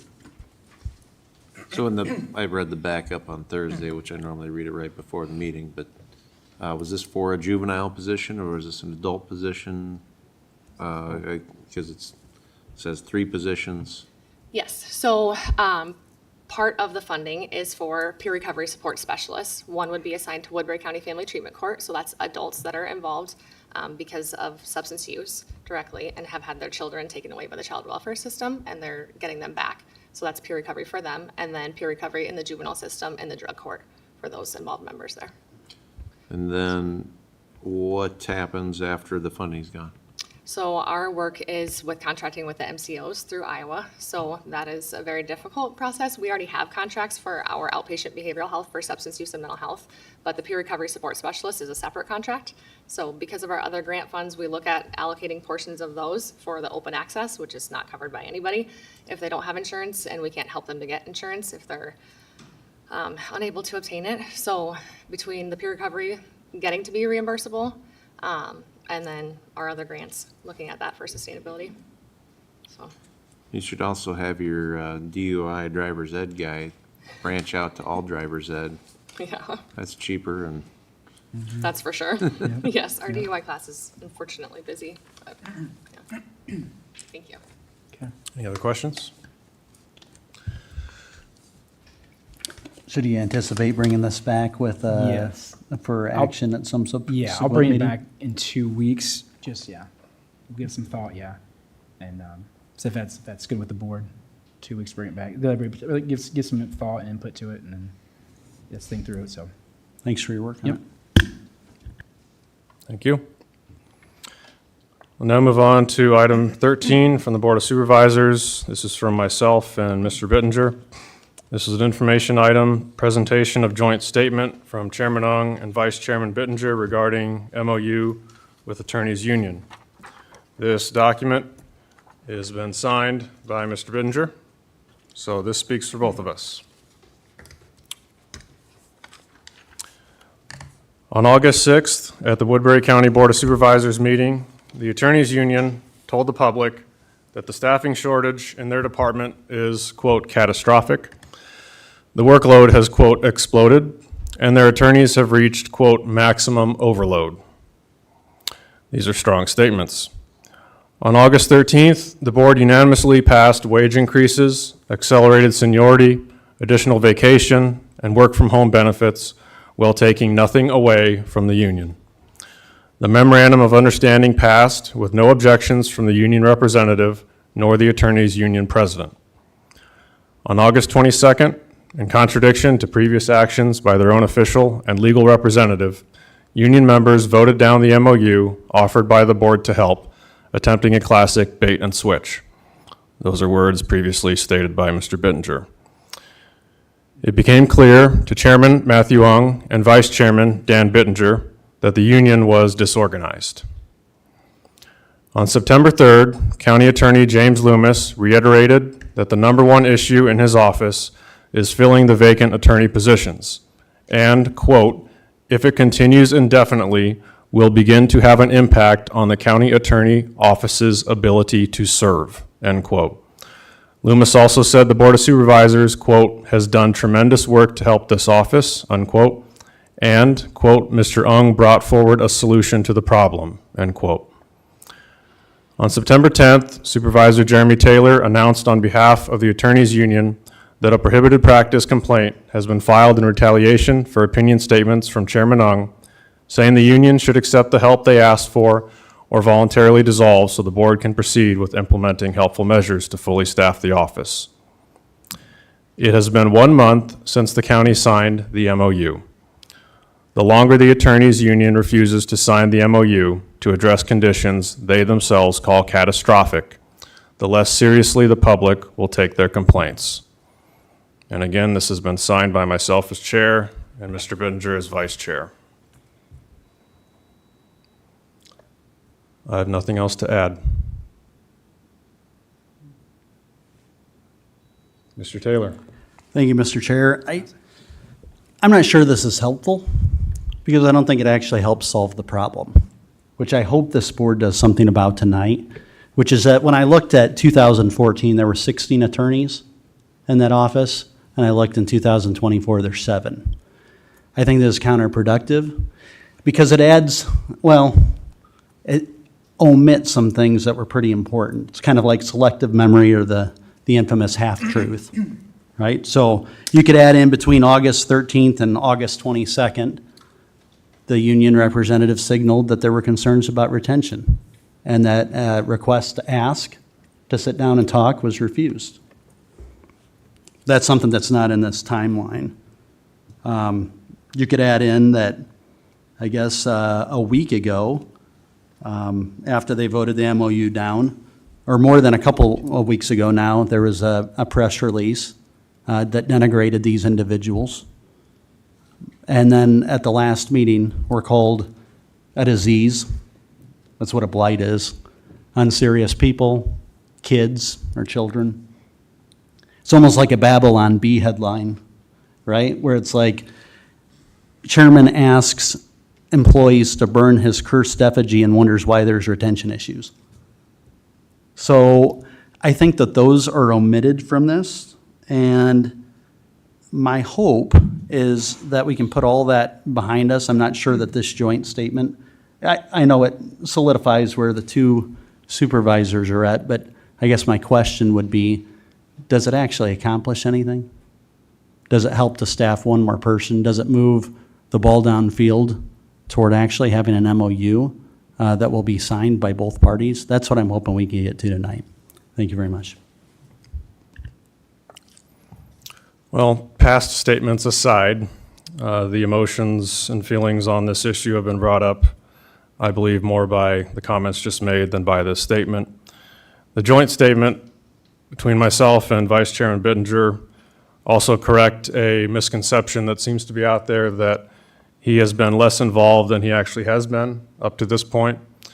As vice chair and chair, those are the typical representatives for anything involving MOUs, union relations, and we work successfully together on not only the master contract, but the most recent MOU.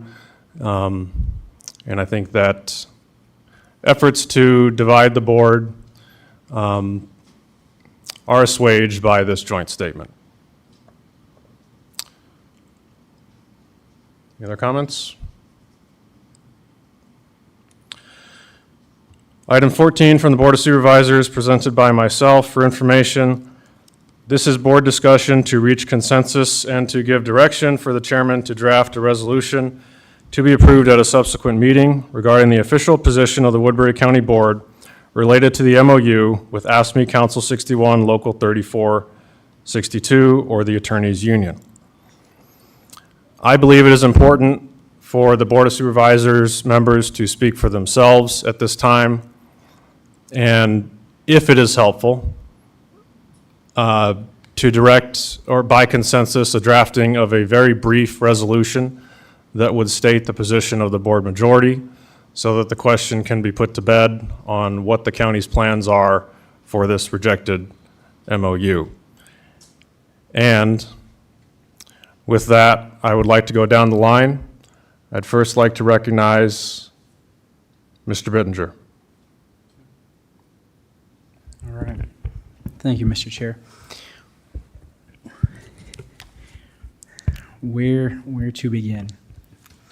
I think it needs just to be said that a few things here, and I'm not going to belabor the point because I think everybody just wants an answer. What are we going to do? You know, and so there's some that want to be some that want me to be soft, some want me to be hard and galvanized and just make us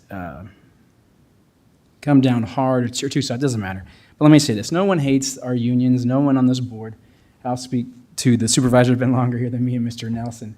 The three of you, no one hates the unions, no one hates our employees, no one thinks they're incompetent or unable to do their jobs. Sometimes we all get, sometimes we make bad decisions, sometimes we can be all disorganized, sometimes we misspeak. We've done that. I've seen over the board from the three of you over the 10 years living here, misspeak, people be mad at you unfairly, all three of you, and each other. So I think some of that has to be put to rest and realize that everybody on this board loves our employees. And if you take away any other apparatus or groups, whatever you call it, by unions or whatever else, our employees are, as it was said, Mr. Alexander said, our employees are the most important thing to the county, that they work so hard.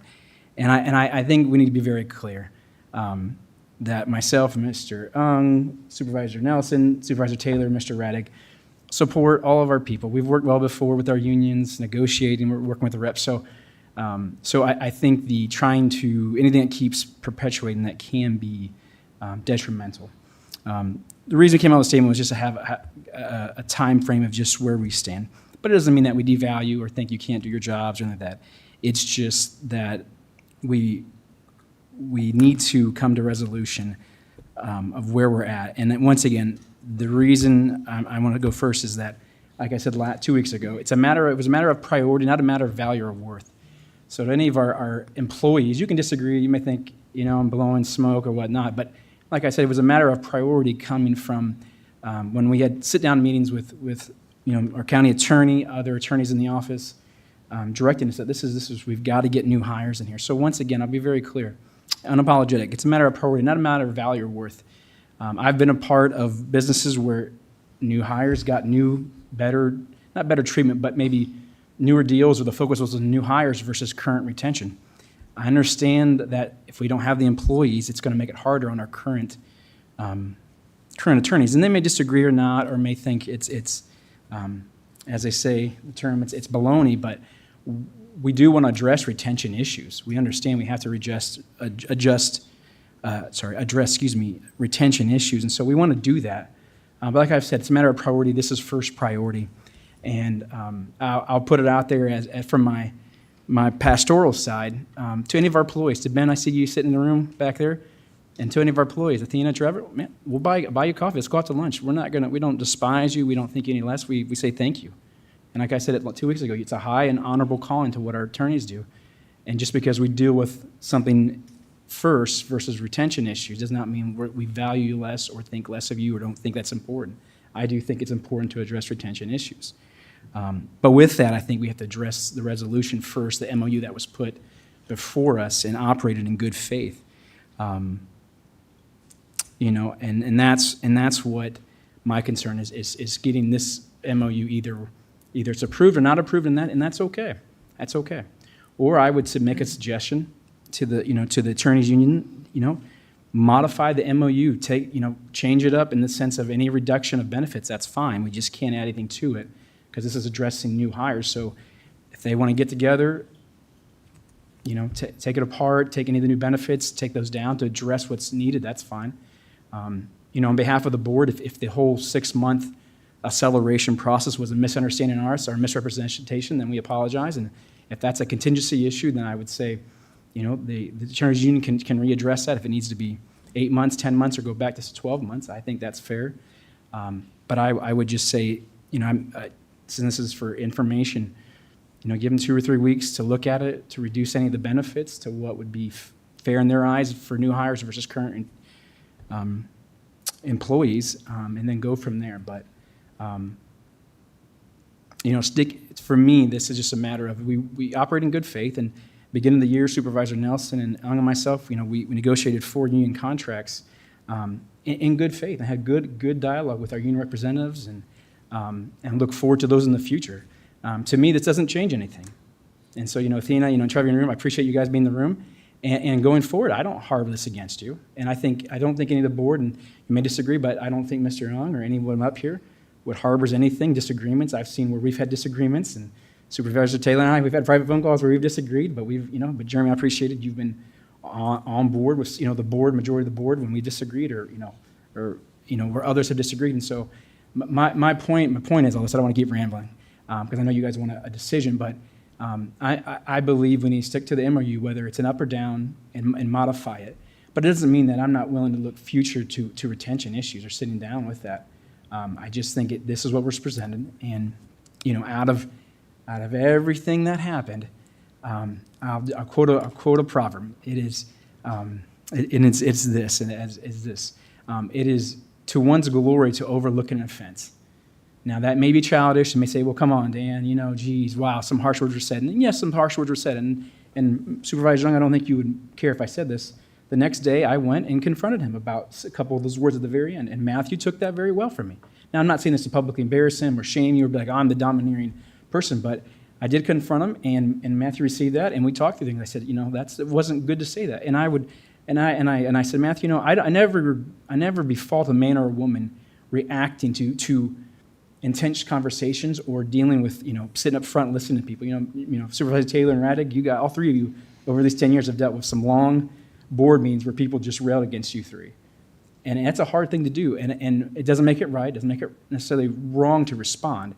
It's just at some point we have to overlook offense. And so I'm not offended by the attorneys union. I'm not offended by the decision to go, in 07, turn it down. But I will stick to the principle of that it was negotiated in good faith. And at that time, we have to have people come forward, like I've said, come forward to say something's wrong or it's not everybody's on board, and that's totally fine with delaying the process. But that's my initial thoughts is that that we should give them time to look at it and have a reduction of benefits, change anything up. If the pay scale acceleration needs to go back to normal, like I said, or changed up, that's fine. But let's deal with this, and then let's get to retention issues, because that's a valid concern. It's a valid concern. But I just, in this, I'm going to hold firm on we can't add retention into this because of what was the nature was presented by our county attorney, who spoke and does speak very highly of his staff, all of his staff to us. And it was a concern that we have to address new hires to help benefit the current staff, give them some reprieve. Thankfully, if you saw in your backup, we were able to hire one new attorney. And James, is that correct? One, correct?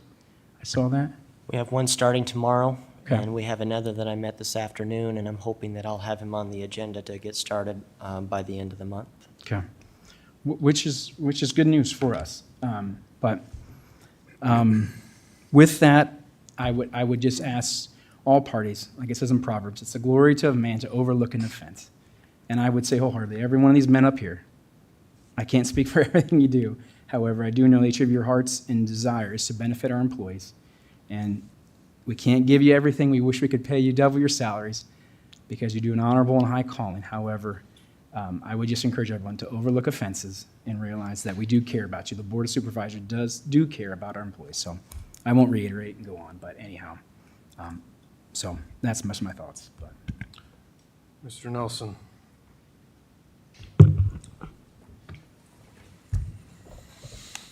I was at a meeting a little over a week ago, and someone asked me, we were talking about running for re-election. They said, why do you do this? And I said, generally speaking, I feel like I can fix things. Someone brings me a problem, I can fix it that day or that week, or in a week or two. And this just keeps dragging on. I just want to fix. I had a relative that just graduated law school this spring, took the bar, got his bar results back last week, as well as lots of other young attorneys across the country. And it would have really been nice if we could have had a package for new attorneys that we could have gone and recruited a bunch of these young people. So I'm disappointed in that. I'm disappointed that this stuff tonight, that doesn't move the ball downfield, in my opinion. We talk about retention, if that's floating around. I'm not sure if that's an ask by the attorneys union or not. But we've got 8 vacancies up there. So we got to have $50,000 to $75,000 a month in payroll that we're not spending, that we budgeted. So I guess I don't really understand a deal on a bonus for those people that are there. But at the same time, we have to understand that we could give each of you a $100,000 bonus, and that does not change the workload tomorrow. Because the only way that's going to change the workload is by getting new people in the door. And I think that's why we set out on the recruitment side was to take that workload off, because the people we're losing are because of the workload. They're burnt out, they're tired, they're not able to take their vacation. We heard that because they have too much stuff to do, and they're trying their best to get justice for victims. That's a very serious thing. So I am not opposed to a retention thing at all. In fact, I think the money's there. I think it would be ridiculous to not use it because it's budgeted. We're not spending it. It's just going to go back in reserve, so why not take care of our people? But that being said, we have a serious issue with recruitment. And I think the faster we can get on that, the faster that James can make offers to these recent graduates. And I don't know if any have taken an offer recently, but I think anything in this MEU should be retroactive for anybody new hire that we've hired in the last month. Because I don't want a new hire to come in and say, well, gosh, if I would have waited another 3 weeks, I could have got some way better perks. This kind of stinks. So I think there's some things to work out here. It's just my frustration is what is the timeline? Because I don't want to talk about this again in a month. I'd like to have something done really quick. That's the quickest way we can help these people. And as far as this, excuse me, this kind of grievance between Matthew and the attorneys union, I just want both sides to understand that I have no problem if a union wants to speak with a specific supervisor. With secondary roads negotiations, I was part of 2 days, full days with that. And they wanted me there because largely those guys are farmers like me, and they understand that I know heavy equipment, and they wanted me there. And that's fine. That's nothing against Dan or Matthew or Jeremy or Keith. That's just what they wanted. I could care less. That's fine. I'll go work with them. And if the attorneys union wants to sit down with somebody other than Matthew, that's fine. I don't have any problem with that. But I also think that the attorneys union needs to understand that Matthew is the elected chairman. He's not stepping down. He's not stepping down off the board. Department heads report to him. And so there's not a way to just cut him out of conversation or cut him out from a vote or anything like that. So we need to understand both sides how this works. If I sit down with a union meeting, I'm going to probably call Matthew and say, hey, this is what they want from an MOU, and that's reasonable. So I just want you guys to understand that we can't cut him out. That's just not part of this. But if you want to speak to somebody else, I have no problem with that. My problem is when is the timeline and how fast can we get something done? Because the sooner we can hire good people, the sooner we will get the load off of your backs, and that is what matters the most. Thank you. So, Mr. Nelson, could you summarize as far as what you would approve or not approve on the current MOU in order to be passed by the board? I haven't heard much, other than I think that there are issues with the accelerated pay step schedule in the MOU. So if that's something that they want to remove or tweak, and then they accept that and would ratify that MOU as far as a recruitment MOU, great. But I will leave the door open that if there is an ask or a want for a retention bonus, whether that's a completely separate MOU, I'd be more than happy to sit down with them or entertain what that's about. But I would really like to see this recruitment MOU done as quickly as possible as a sign of good faith. And if that accelerated pay schedule is really all that the problem is, it shouldn't be too hard to work that out. But that's where I'm at. So in regards to retention, what are you saying for this MOU versus a potential fourth MOU? And can I just ask as a clarifier? It sounds like you're willing to open up dialogue to discuss one way or another versus closing down. I just want to make sure, because the first position that Supervisor Bittinger made clear on his behalf, and I think you could say fairly on the behalf of the both of you, is there is no discussion of adding anything. It's a hard line. They can subtract, but adding, non-starter. And so I just want to make sure I'm getting, are you open to at least the discussion, or is it? It's 6 one, half dozen another. Okay. We've already passed the MOU. I would think that if they retract something out of there, we're going to have to revote it on anyway. So whether they're adding or subtracting, we're going to have to go through the process anyway.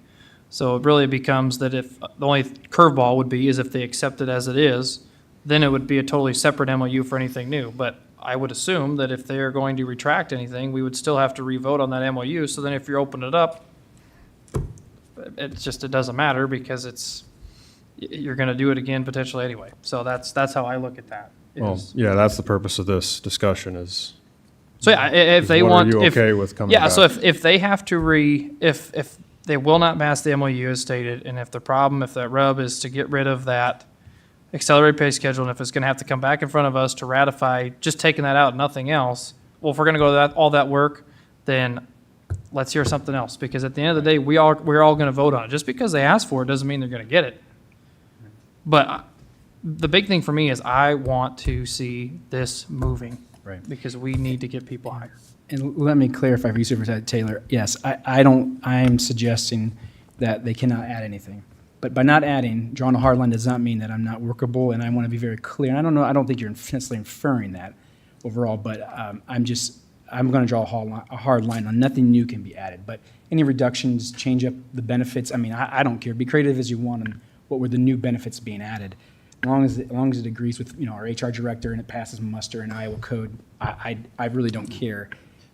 But I'm not going to, I think retention benefits have to be a separate issue in a different MOU. So that would be my clear position, just so you. Yep, no, But I think that's I'm willing, we'll play a ball. fair characterization of where you're at. Yep. And Mr. Nelson, your position again is whatever comes back.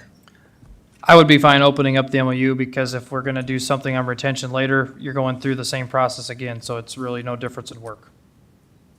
Understood. And I think that it would accelerate the time schedule by just doing it one time. Okay, I'm going to give my thoughts. Before that, I'm going to address the emotions, since they were brought up. If we're going to talk about our feelings, then this is what I have to say about that. And I do want to preface this with the discussion Mr. Bittinger and I had. You brought it up, so I'm going to bring it up as well. I talked to you and I said I kind of felt hung out to dry by a couple board members. And the reason for that, and the reason for this joint statement, is to make clear Mr. Bittinger's involvement. One thing Mr. Taylor is very good at is being persuasive and running circles around people. And I mean that in a complimentary, argumentative way as far as how he makes his case. He said in a prior meeting, no one agrees with what you did. No one up here, as far as the press release. One of my first responses to my press release email was this email back from Dan. It says, "Good press release, I am with you and holding firm on our original offer."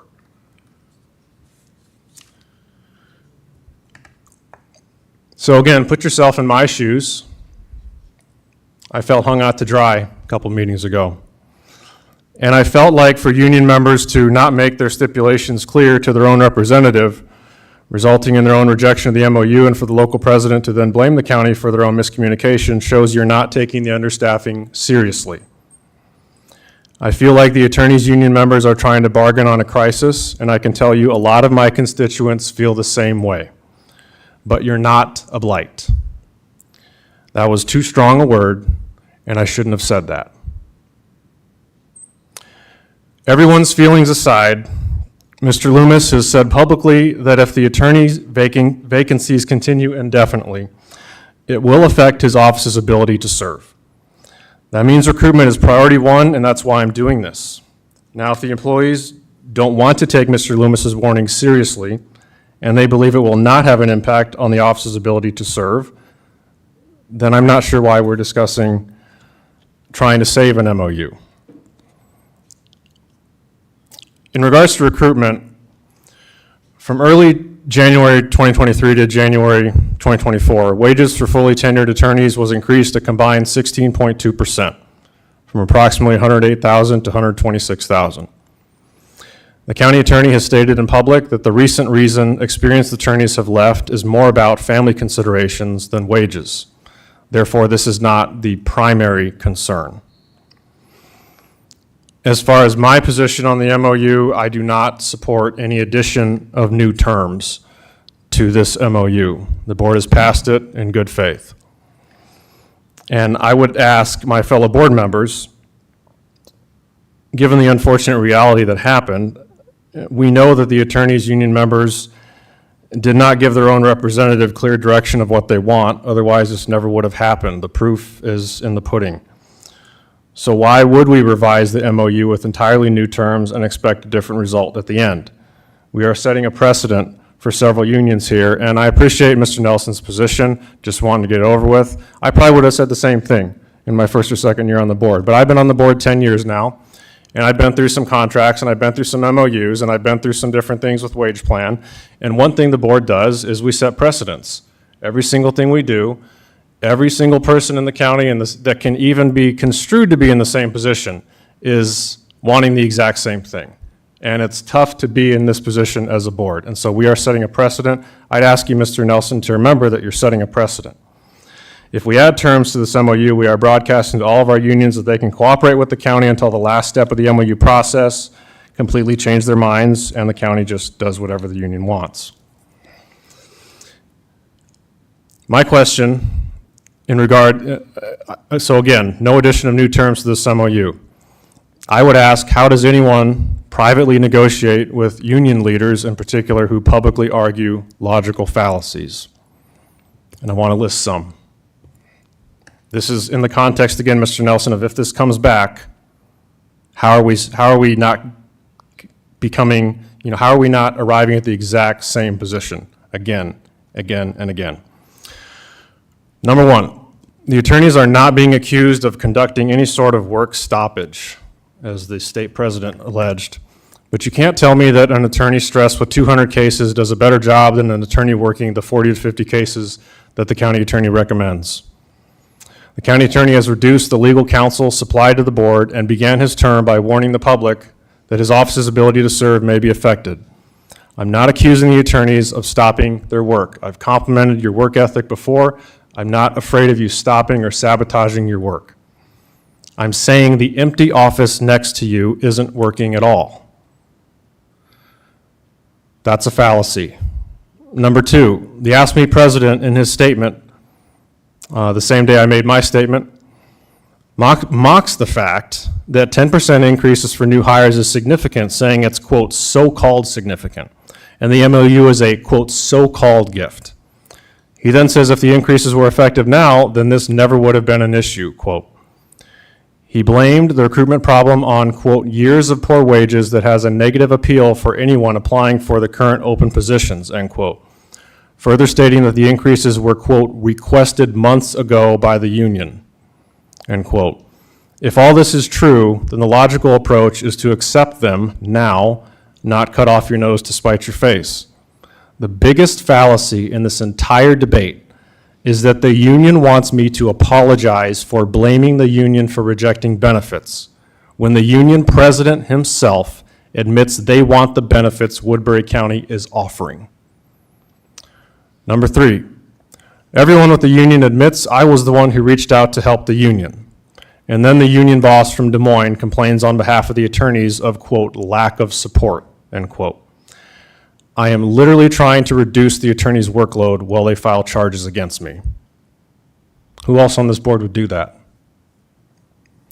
Number four, after it was, and this is to the points that was discussed. After it was proven that I deferred to the union on which pay grade new hires could transfer into based on experience, the union has thus far refused to take responsibility for their miscommunication and simply asked for that section to be removed.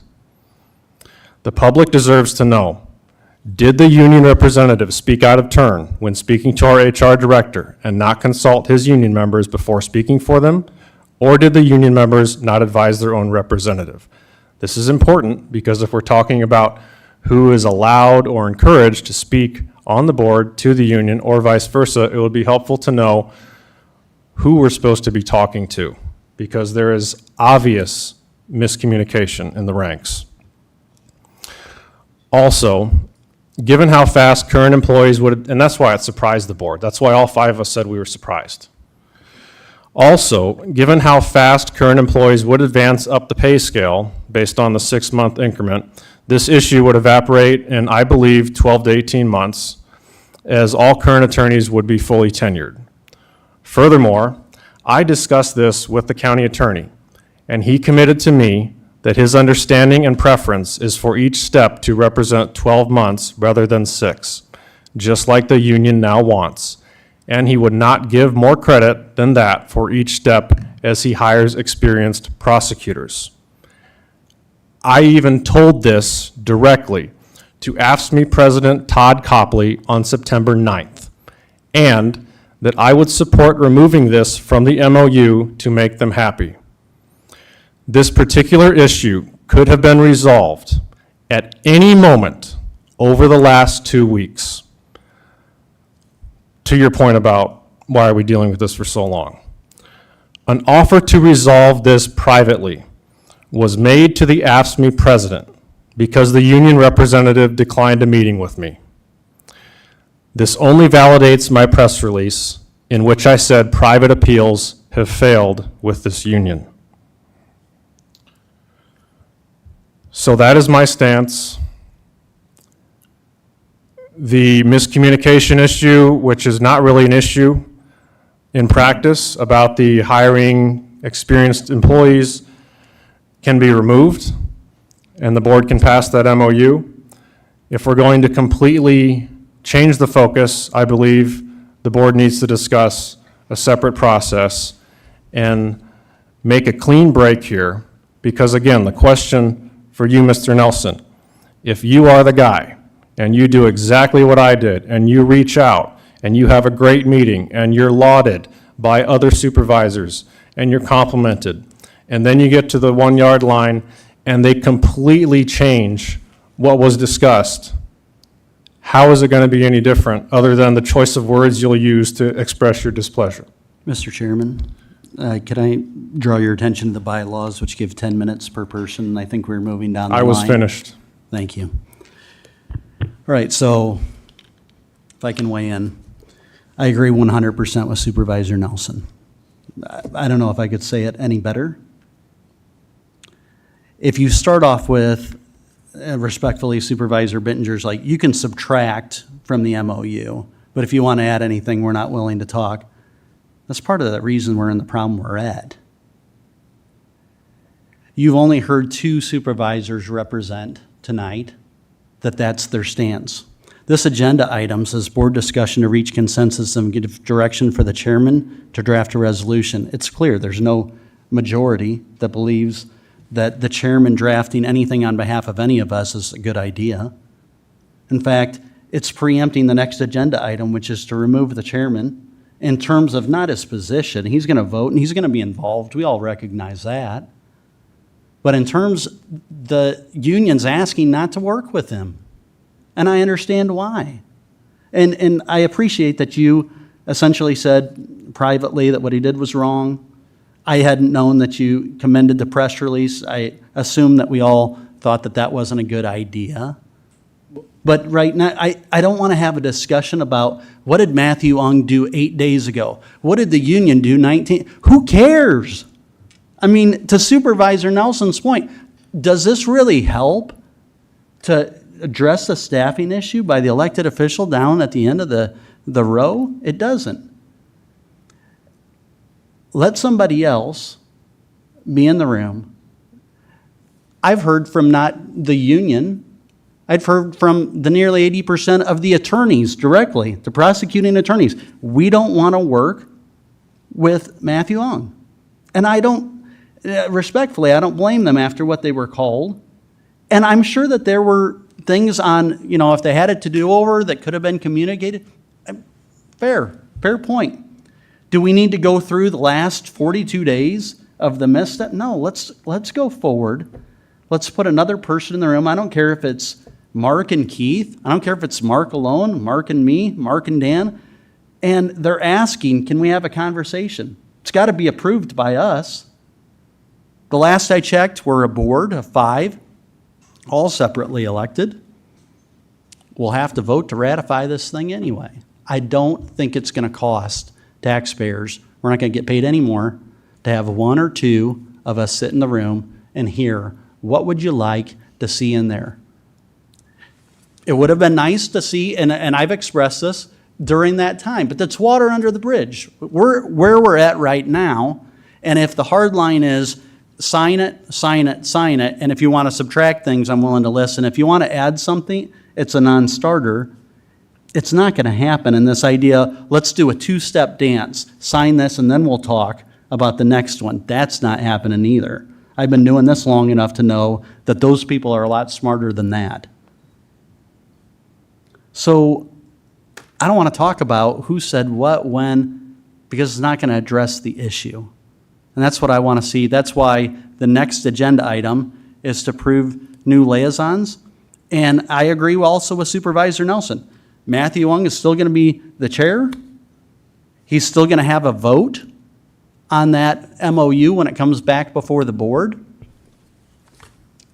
But just let someone have a conversation with the folks that they want to have a conversation with. I don't think that's too much to ask. So that's where I'm at. I don't really want to talk about who said what, when, where, unless it's going to move us forward. Thank you.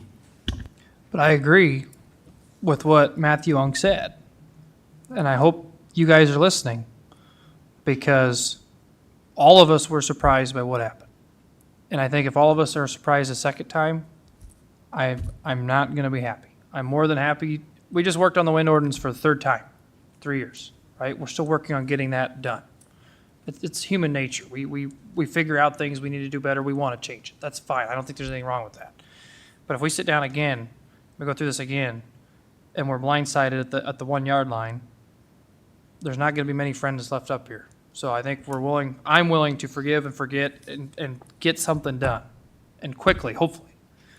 But, so it may be fool me twice, shame on me, Matthew. I may have to come back here and say, you're right, it was a fool's errand. But I hope it's not. And so that's what I will, if the board wants, that's what I'll work for. By the way, it's harvest time for me, so anything that we could expedite in that, it would be great, because I've got a lot on my plate. Thank you. I think for Ben too. So I guess, I had a lot of confusion then seeing the agenda. I kind of felt like item 15 was kind of addressing the same issues. Obviously, the current MOU doesn't matter. We passed an MOU 5-0. It was rejected 7-0. So that MOU doesn't really exist. And typically in negotiations, when something is rejected, we either choose to, do we hear the reasons it's rejected, address those reasons, not region? Do we move on? I mean, that's what we're supposed to do. So while it's a matter of perspective, you brought up last week, my perspective is that it was rejected. Now, do we take steps to move forward with a new MOU, or do we not? And seeing the response and emails and things that I received, in order to move on with a new MOU, the preference is not to speak to our chairman. So that's been stated. So that's why item 15 is on the agenda. I do kind of get a feeling that maybe anything we do at this point might be fruitless, because I'm kind of questioning whether or not we're going to get 3 votes on passing an MOU, that we all can agree on. I hate to volunteer for stuff like this, but I would be willing if, you'd want, I could meet with you, Melissa, and go over some of those things that were requested. I think it does offer up the ability to have a closed session to discuss MOU with the union, labor union negotiations, that we could meet as a board in a couple weeks or a week. So that's my position. And that's, of course, why we put item 15 on the agenda. At this time, Mr. Radig, there is no different board direction on a new MOU since that would procedurally be what we're talking about. So that's why the question is to you that we've answered here is what are you willing to support for this current MOU or not support as far as items? Well, I think that's kind of a strange thing to discuss in open session because we don't have the list necessarily in front of us of what's been requested by the union. That's not really how negotiations have worked in the past on MOUs or any kind of agreement with the union. We have a 3-year agreement. This one was just done September? January? Okay. Last July? July 1st was the first year of this contract. July 1st was the first year of this contract. So we're almost, okay, so yeah, and last spring it was done July 1st, taking effect, so we're 2.5 months into it. And I can probably see equally their frustration, 2.5 months into a contract, or not even that at that point, maybe a month and a half at that point, being offered an MOU. It's fully in their rights to reject it. So do we move forward or not? I guess that's the question, and that's, something in item 15. Do we determine whether or not we want to pursue an alternative MOU? That's why that's on that agenda item for action. And just to clarify, this item is to reach consensus, to give the chairman to draft a resolution. And I just want to be clear, there's not consensus. Would that be your take, Mr. Auditor? Just because we've had a good working relationship in terms of later on, people asking, well, what did the board agree to or not agree to? And I just want to, from your perspective, is it clear that there has not been a consensus that's been reached to ask the chairman to draft some sort of resolution? I would ask the chairman to ask the attorney what the status of the MOU is, because I think Mr. Raddick made a valid point that the MOU was presented and it was rejected. So there's nothing out there as far as I'm concerned. And as far as what we've discussed tonight, is it clear to you, as you take the minutes, that there's no consensus that's reached? And okay, thank you. And you don't have to worry about me saying there's consensus when there's not, because there's not consensus to draft a resolution. That was simply to project a public statement from the board if it was possible to do so and helpful to do so, but it's obviously not. In regards to the MOU being voted down and the request to the county attorney on that, I would just reiterate what I told Mr. Raddick, and that's that if you or a couple of you are going to go out and represent the board's position, let's just remember that the process we approved has been completed on our end, and a new process has not been authorized or initiated by the board. The terms have not been discussed and approved by the board. Typically, we would take a closed session to go over the items that were requested by the bargaining unit, discuss them in closed session, and come to a consensus as to what we would be willing to offer as an MOU in the future. That is the process. We should adhere to it. I don't believe that was the process for the prior MOUs with this union group. And I don't know that precedent has been very good, especially, this is probably, we talked about precedents tonight, the poorest precedents that I would like your future board to hold to.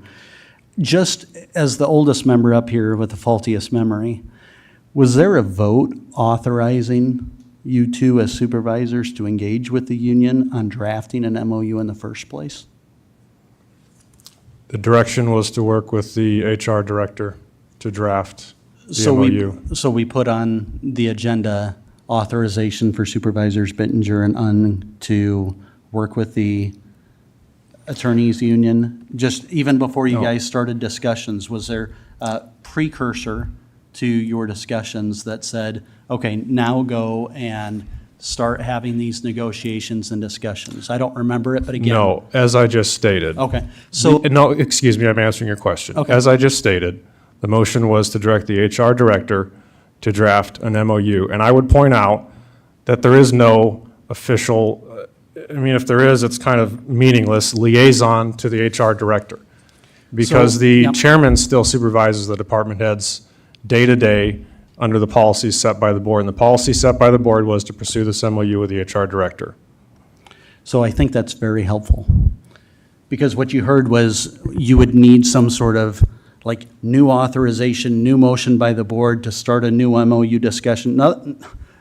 None was had in the first place, and I see you shaking your heads, and I know that's the case. So in other words, when Dan and Matthew started talking with Melissa and negotiating and bringing something back before this board, there was no action on behalf of this board. We saw it when this MOU had been completed. And then we were being asked to vote on it. And that's fine. You had discussions. What I think this next item, and hopefully we can close this one out, is asking is send a couple of new people and have those discussions. And then, of course, if there's a draft, it's something that this board could vote up or down, as well as they have the right to vote up or down. Thank you. Again, there was direction from the board for the HR director to pursue drafting an MOU to address recruitment issues. And I'm involved because I supervise the HR director as one of you, but also as the chair. And Dan, as the vice chair, is another logical pick to be involved, including the precedent that he had been involved in previous successful MOU discussions. This is also not a typical union bargaining master contract situation where all five of us are able to gather by the code section. And in that case, I believe it was myself, Mr. Nelson, and Mr. Bittinger that took time to do that. And we called, I believe, Mr. Radig on some questions at the time because that's what we're allowed to do in master contract negotiating. But an MOU is a public item that has a lot of public perspectives, and, you know, it's been weighed in on from union bosses from Des Moines. So I don't think it's too much to ask that the board make its position clear. Unfortunately, there does not appear to be any consensus tonight on this item. Is there any further discussion on this item? The only clarification is, I don't know if, is procedural-wise, is the MOU dead according to Mr. Otter? That's what you're saying, or is that a county attorney would have to rule on that? Is that a, Mr. Loomis, I don't know if you could. Would you like to rule on Rule, whether just it's give us dead, a- Mr. Loomis? Yeah, sorry, maybe not rule, but just an opinion, just as I'm learning the MOU process, what, does that have to be The restarted MOU over? is approved by the board, was rejected by the attorneys union. It's my belief that it's been rejected and it's no longer there to consider. And how the board determines where to go from here is up to the board. But as far as I'm concerned, and my belief is that the MOU as set forth was rejected, as I understand it, and you go back to square one.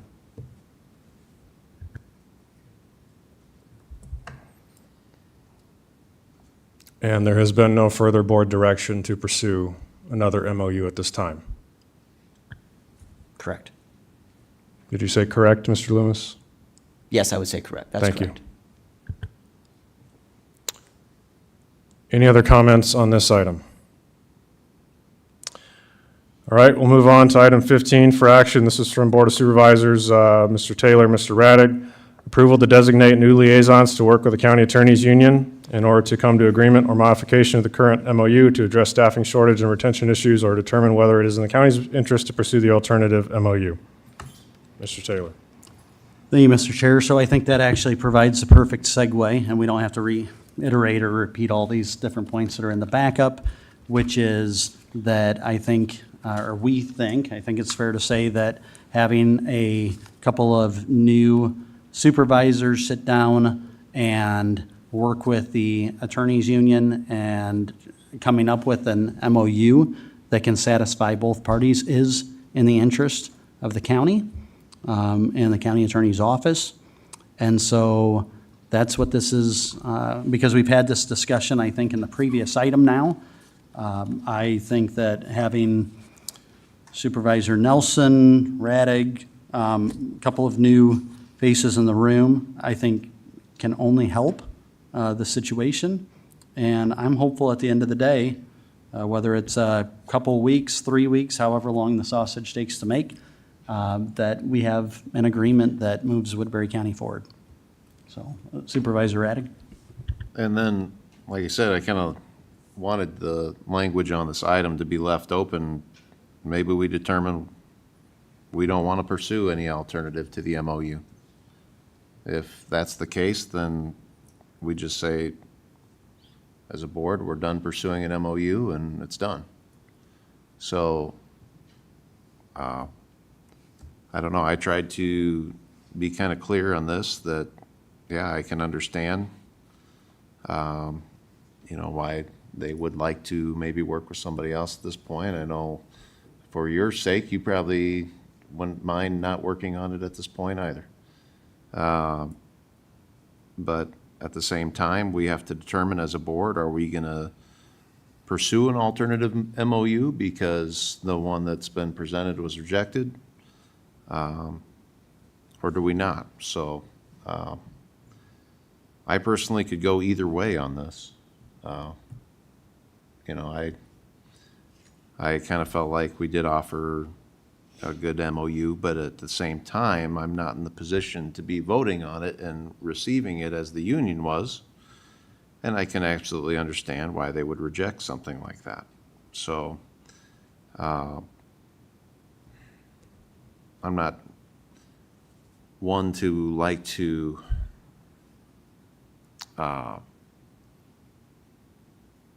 give everything that's asked for, but at the same time, if we at least look at the request in what they desire and move forward from there, I don't think that's a bad follow-up.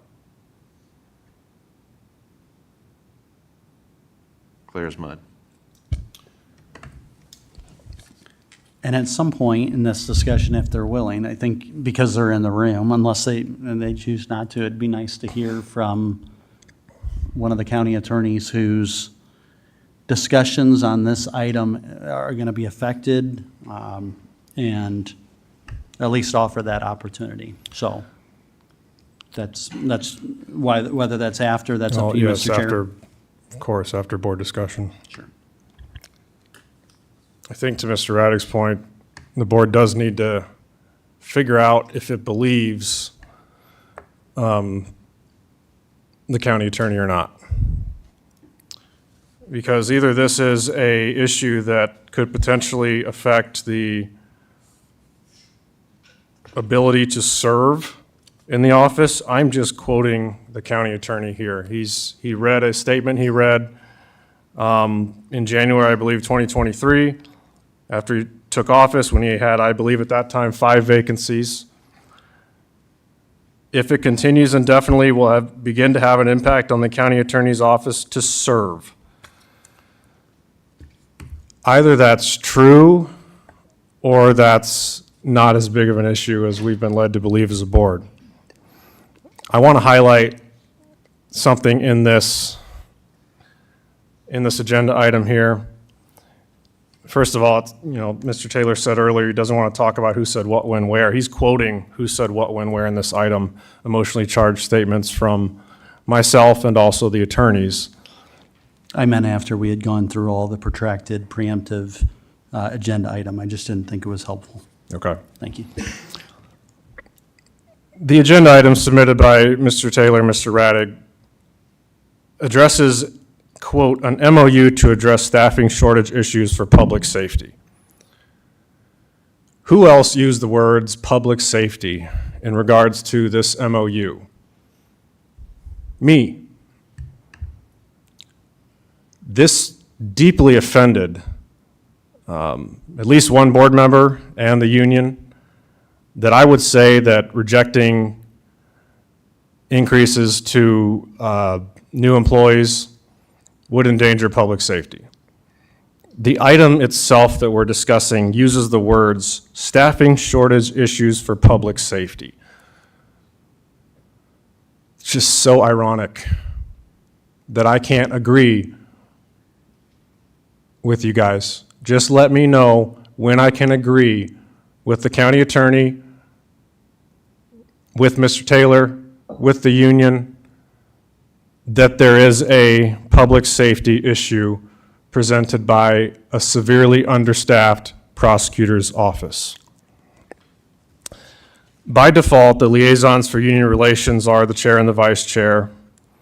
That's been the precedent, or the chair's designee. This board should vote this item down, and there are some reasons why I consider it a waste of time. It states there is no requirement that the board chairman be a part of any negotiation. There's also nothing that says you can prevent the chair from being a part. Any legal counsel for the board will never shut out the chair from, quote, being a part of any negotiation. According to the bylaws, the board approves assignments to committees in particular, where members have a formal seat or vote as a part of a larger group. Liaison assignments to different county departments is something that Mr. Taylor and I introduced around 2015 to just segregate the workload and such. But they only work when there's cooperation. They shouldn't be used and will never work if intended to prevent supervisors from working. Their intent was to help supervisors to work. According to the bylaws, again, the chair oversees daily operations of county administration. You can't stop the chair from overseeing the human resources director, who includes input from the chair and/or vice chair on every MOU to date. Another quote in this agenda item that I believe stokes some of these emotions is, quote, "The union members have no interest in working with the board chairman and finding a solution," end quote. Well, that's on them. If you can't sign something that helps with hiring because you personally dislike the person who signed the document on the other end, these emotions are something any good attorney could rise above and should rise above. Let's solve the problem together, even if, like I said, you don't much care for me. This agenda item says Todd Copley wants to work with a different supervisor. That's interesting because he reached out to me and was talking with me for an hour last week and was even trying to negotiate MOU terms with me. Unions try all angles, and they apply pressure on every front. You think for 1 second, Mr. Nelson, that if they don't get what they want from you, they're not going to go to somebody else?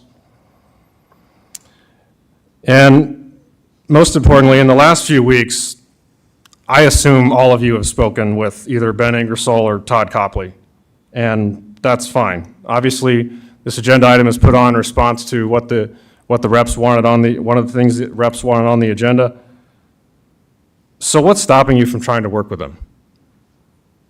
Nothing.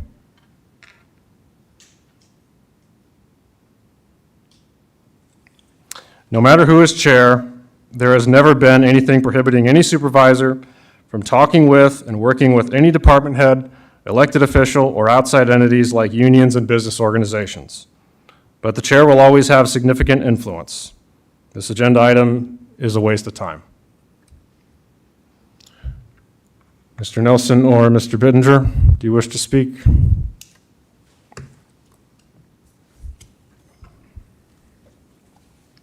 Sometimes when I cut my hay, I look at the forecast and it says no rain for 3 days.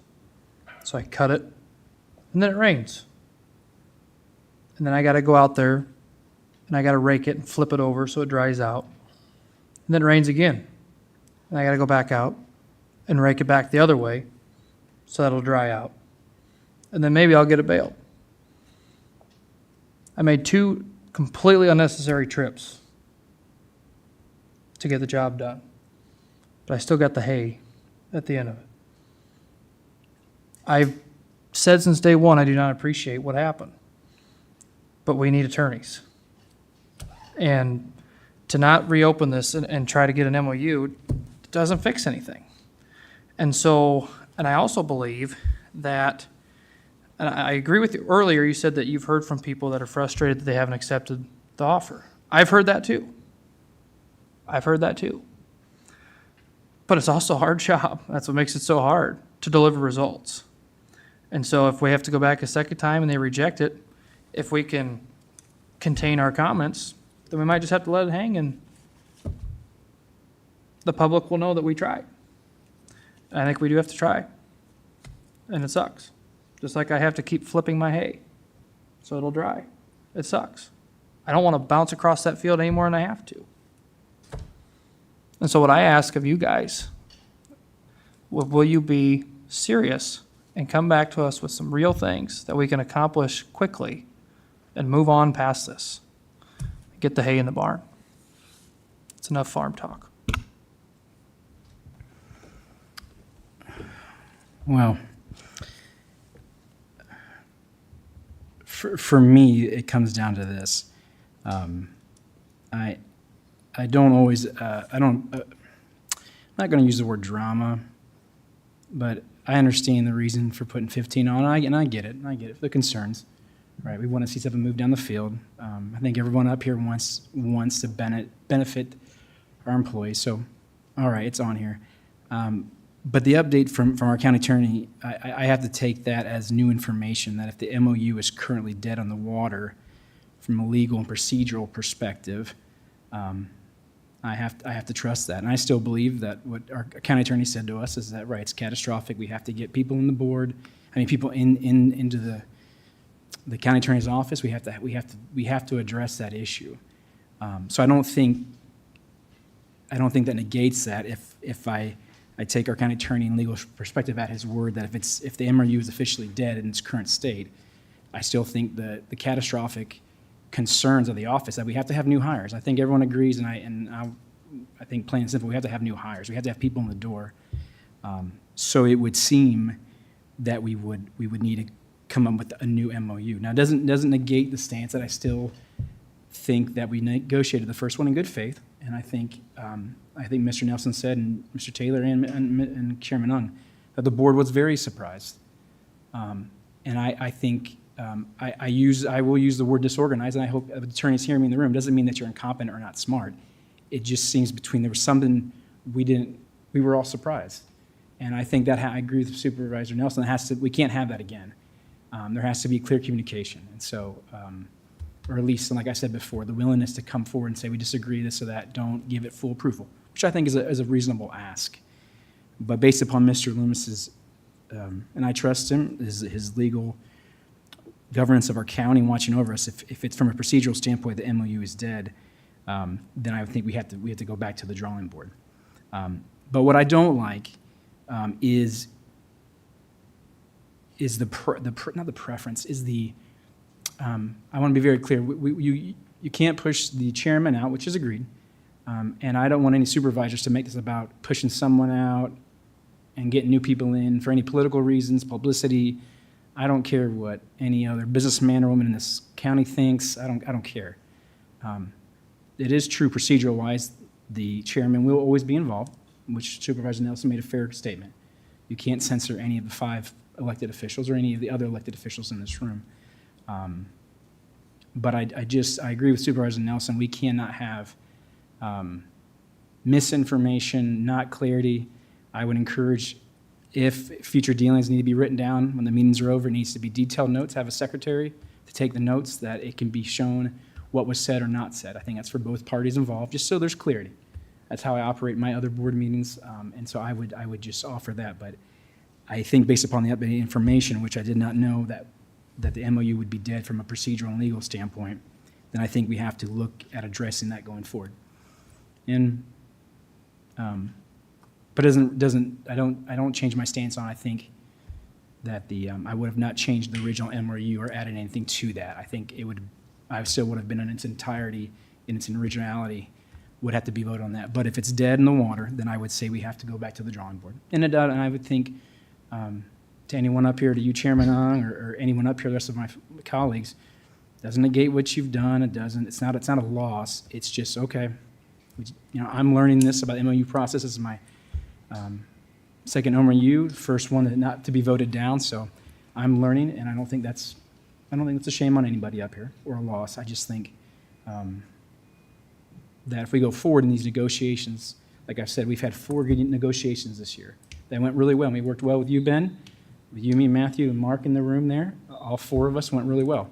And I expect, as a friend and if you're going to represent us and work with us, let's take up the professionalism even greater and accountability with words, actions, and let's just have better, deeper communications and no misunderstandings. Because I think a lot of this has come from that. But so that's my thought.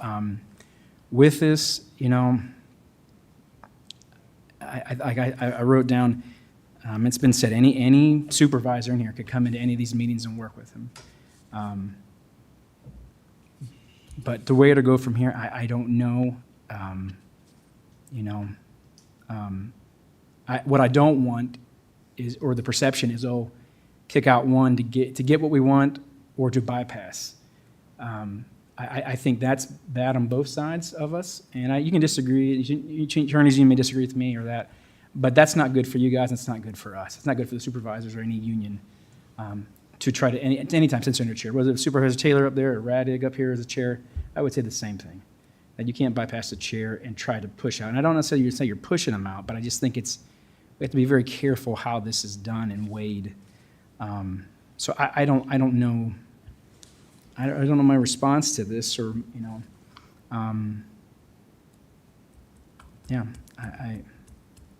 if we have to go back to the drawing board, then we have to go back to the drawing board. So I don't know. I don't mean to leave on a cliffhanger. I just don't know my final decision on that. So yeah. Can I ask a question, Mr. Chair?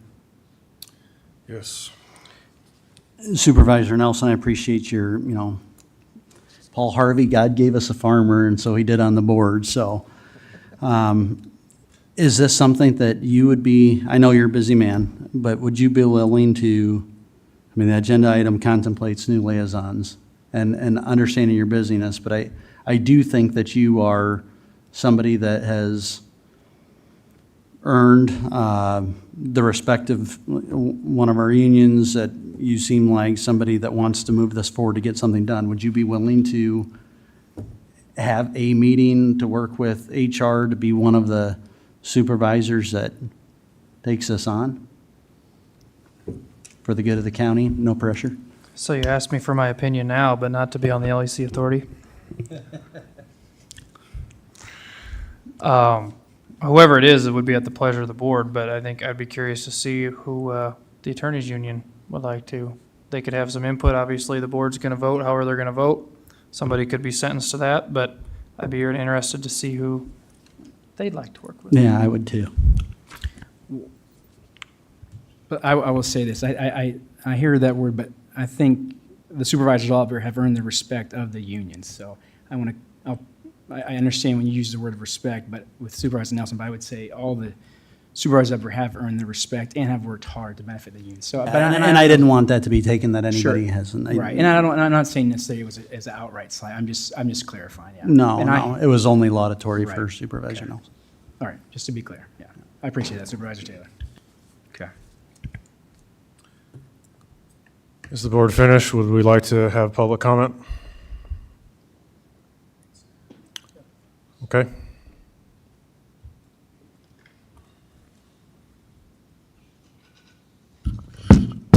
Good evening, gentlemen. My name is Athena Ladia, Assistant Woodbury County Attorney here in Sioux City, Iowa. As I sat here listening tonight to all of you, I first want to take the opportunity, because I failed to do so the first time around, and I did appreciate the fact that Lawan Hensley spoke up. We do appreciate the efforts that you have extended to our office.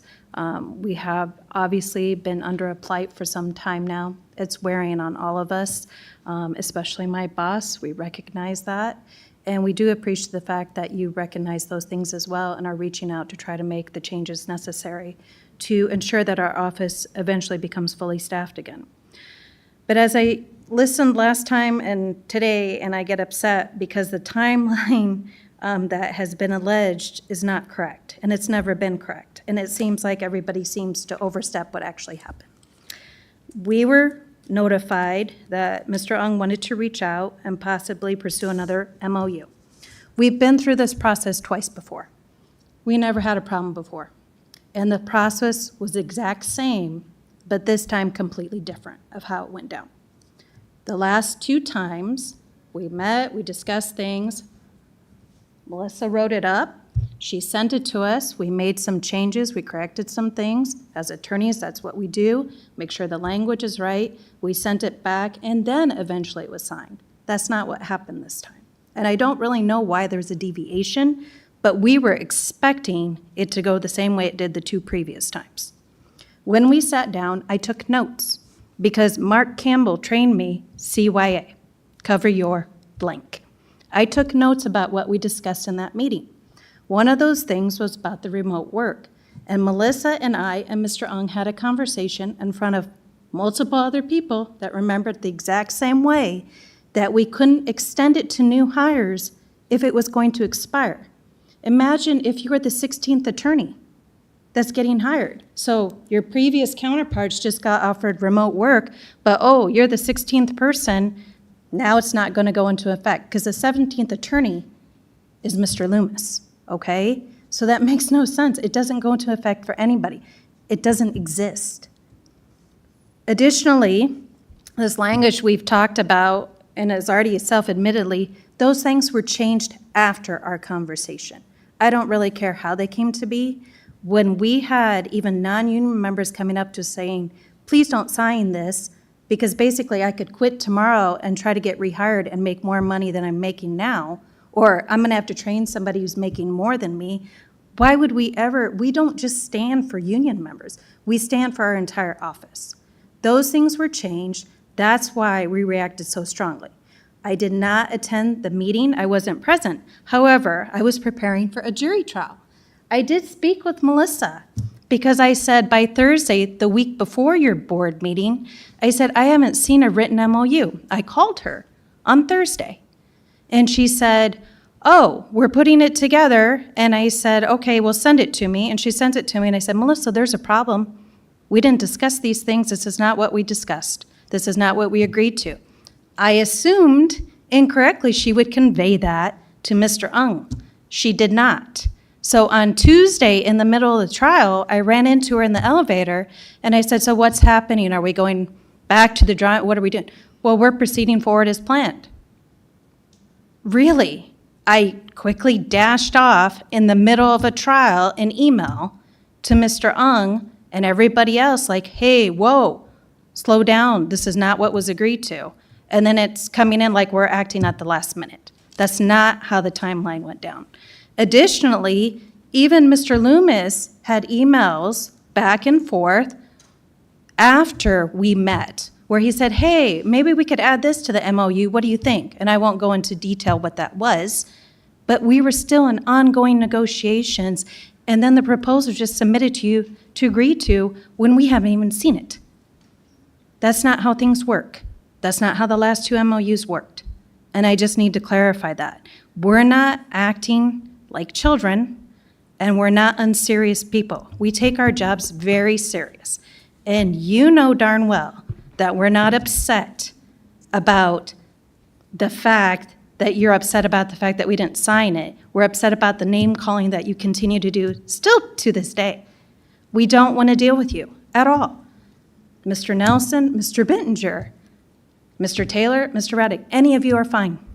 And we understand we're not trying to remove him from his position. We cannot sit down with him. We don't trust him because of what he's done.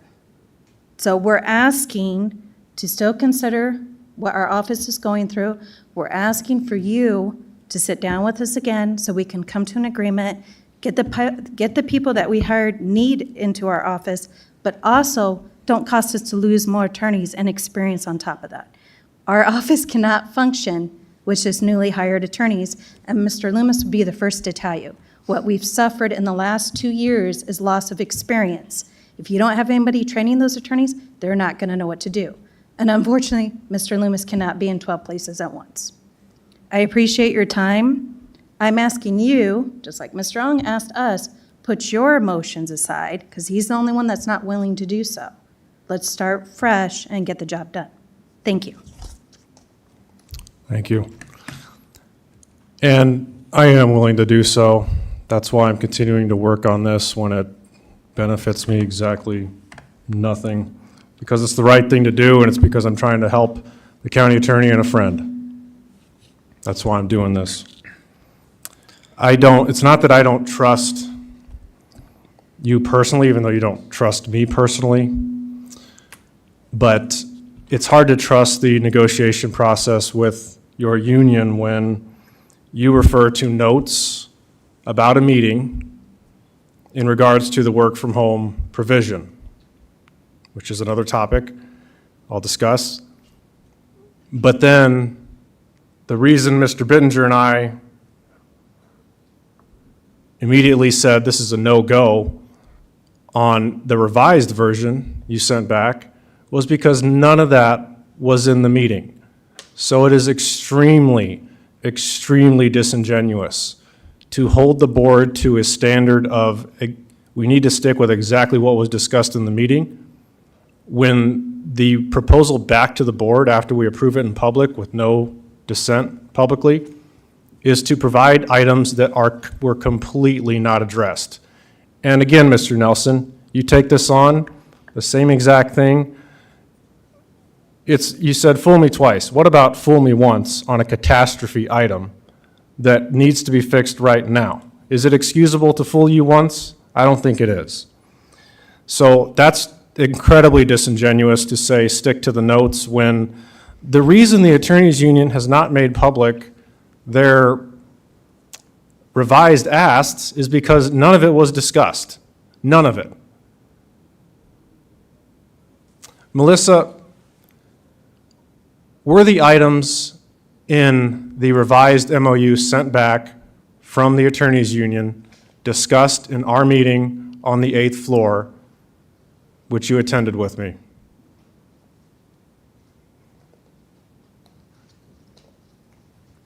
Melissa Thomas, Human Resources Director. I would say one of the items returned on the MOU from the attorneys was not discussed at all.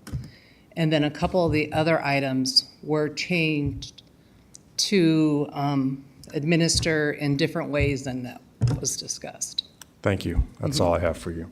So it's been verified that to stick to the notes and accuse the board of anything really means nothing if you're going to completely change what your ask is of the board. And to Mr. Raddick's point, as far as you could go either way, when you hear something like that, Mr. Raddick, I don't know how you feel about that, but I think that, to me that says, is this being taken seriously or not? Is this something that should be pursued in the future? The HR director put, I believe, this MOU on the agenda. So I'm not going to attack the HR director for putting it on the agenda, knowing that her impression from speaking to the unions, which she happens to do more than any of us, was that it was good to put on the agenda. And in regards to the work from home provision, we discussed that would work somewhat like vacation in our meeting, and this was discussed and, again, privately appealed to the union, which does not work. That this is something that has to be overseen by Mr. James Loomis as he oversees and approves vacation. And the particular mechanism of how we trial this out, being the first group of employees to try this on, was something I brought up to Mr. Loomis. And the end product of what was in the MOU is a reflection of how the department head, Mr. Loomis, decided he wanted to implement this benefit. Mr. Chairman, are we conducting an autopsy of the dead MOU? Because it seems like we're looking backwards. The agenda item is to contemplate a couple of new liaisons, and so I'd like to go ahead and make a motion. I notice you only make those comments to me and not others. No, we when discuss somebody the goes on and past. on and on about something that, I mean, I don't even know if the board's engaged in who said what, when, where, why, and how. I think it's important because if we're going to I don't think anybody negotiate, else that does. has You're in the minority. comments. The majority rolls this board, not you. That's correct. And the majority I'm approved the making a motion MOU. right now, so I'm moving to designate liaison Supervisor Mark Nelson and Keith Radig to work with the county attorneys union in order to come to agreement modifications and an MOU. Second? Motion by Taylor, second by Radig. I do have questions on the nature of having a closed session and negotiations for. Sorry, by Nelson. That's right. Sorry, no problem. Could you speak to that, or would that be James, or would that be Well, Heidman? If I'm wrong, just let me know here, but according to Iowa code, we do not need to call a closed session for negotiations on the master contract. As far as the MOU goes, I don't think that would be considered the master contract, so I don't know where it would fall under as far as like a closed session, because it's not an attorney's opinion. It's not a performance or a personnel opinion.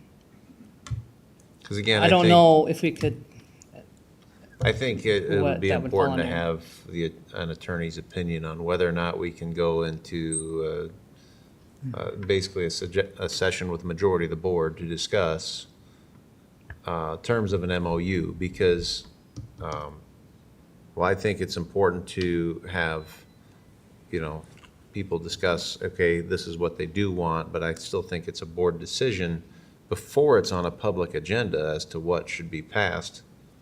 okay, just to comment to that, I do believe when you have an attorney involved, it is for pending litigation. Okay. But So that would I'm be not what saying the- she has to be present. I'm just saying the attorney's opinion on whether or not we can have a session, because it is essentially negotiations with the union, whether or not it's to a master contract. Right, I just don't know where that would fall in the Iowa code Can regarding we call closed in the sessions. auditor who's raising his hand? It's, negotiations are not covered under the open meetings law. Those folks, you just get together, and there's no closed session called or anything like that. That's just, when you're negotiating, you just get together with them and do it, and it's not an open meeting, it's not covered, it's not open to public or whatever. It's just, when you're negotiating, that's what it is. It's not covered under the open meetings law. And that would also include the MOU as compared to the master Yes. contract? Very good, thank you. If you're considering it negotiations, which. Right, okay.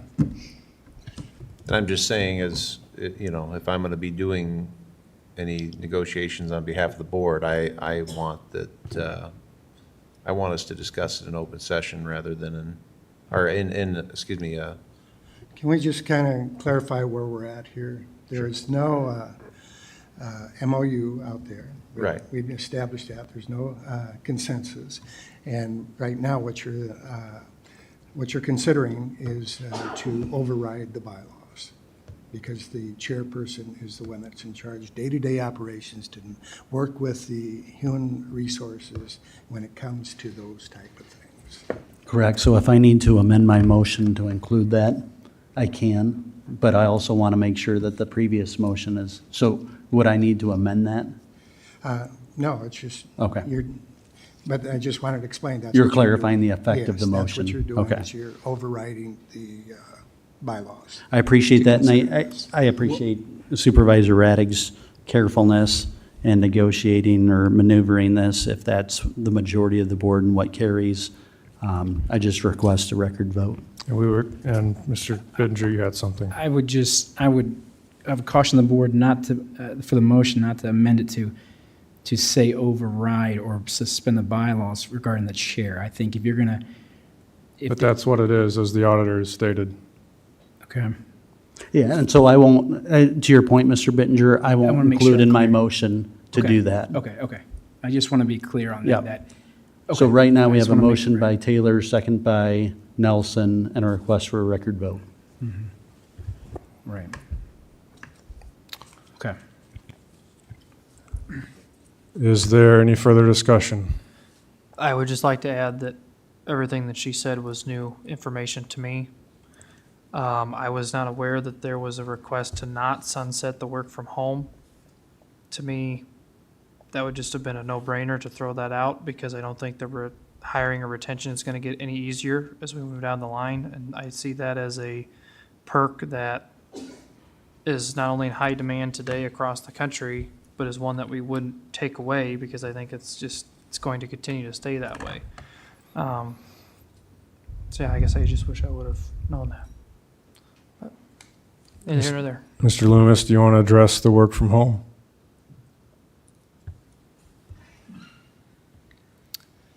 The work from home provision is not something that I think is effective as prosecutors. I will just say that up front. We need to be in the office to do our job. I'm not opposed to the provision as set forth in the MOU. I understand why the attorneys would want something like that, and I certainly understand the climate in which the workforce now desires those kinds of things. And so I was not opposed to it. And so that would be my position on that provision. It's certainly something that, if it's part of what the compensation package is, I can work with it, and I will work with the attorneys as I try to do with everything, and how we function as an office. So that would be my position on that. And I express that to the chair. Thank you. Any other board discussion? Then, Ms. Strader, would you proceed with the roll call vote?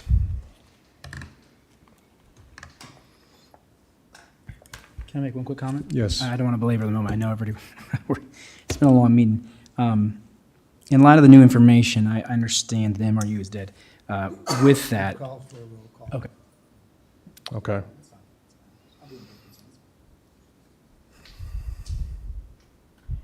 Bittinger?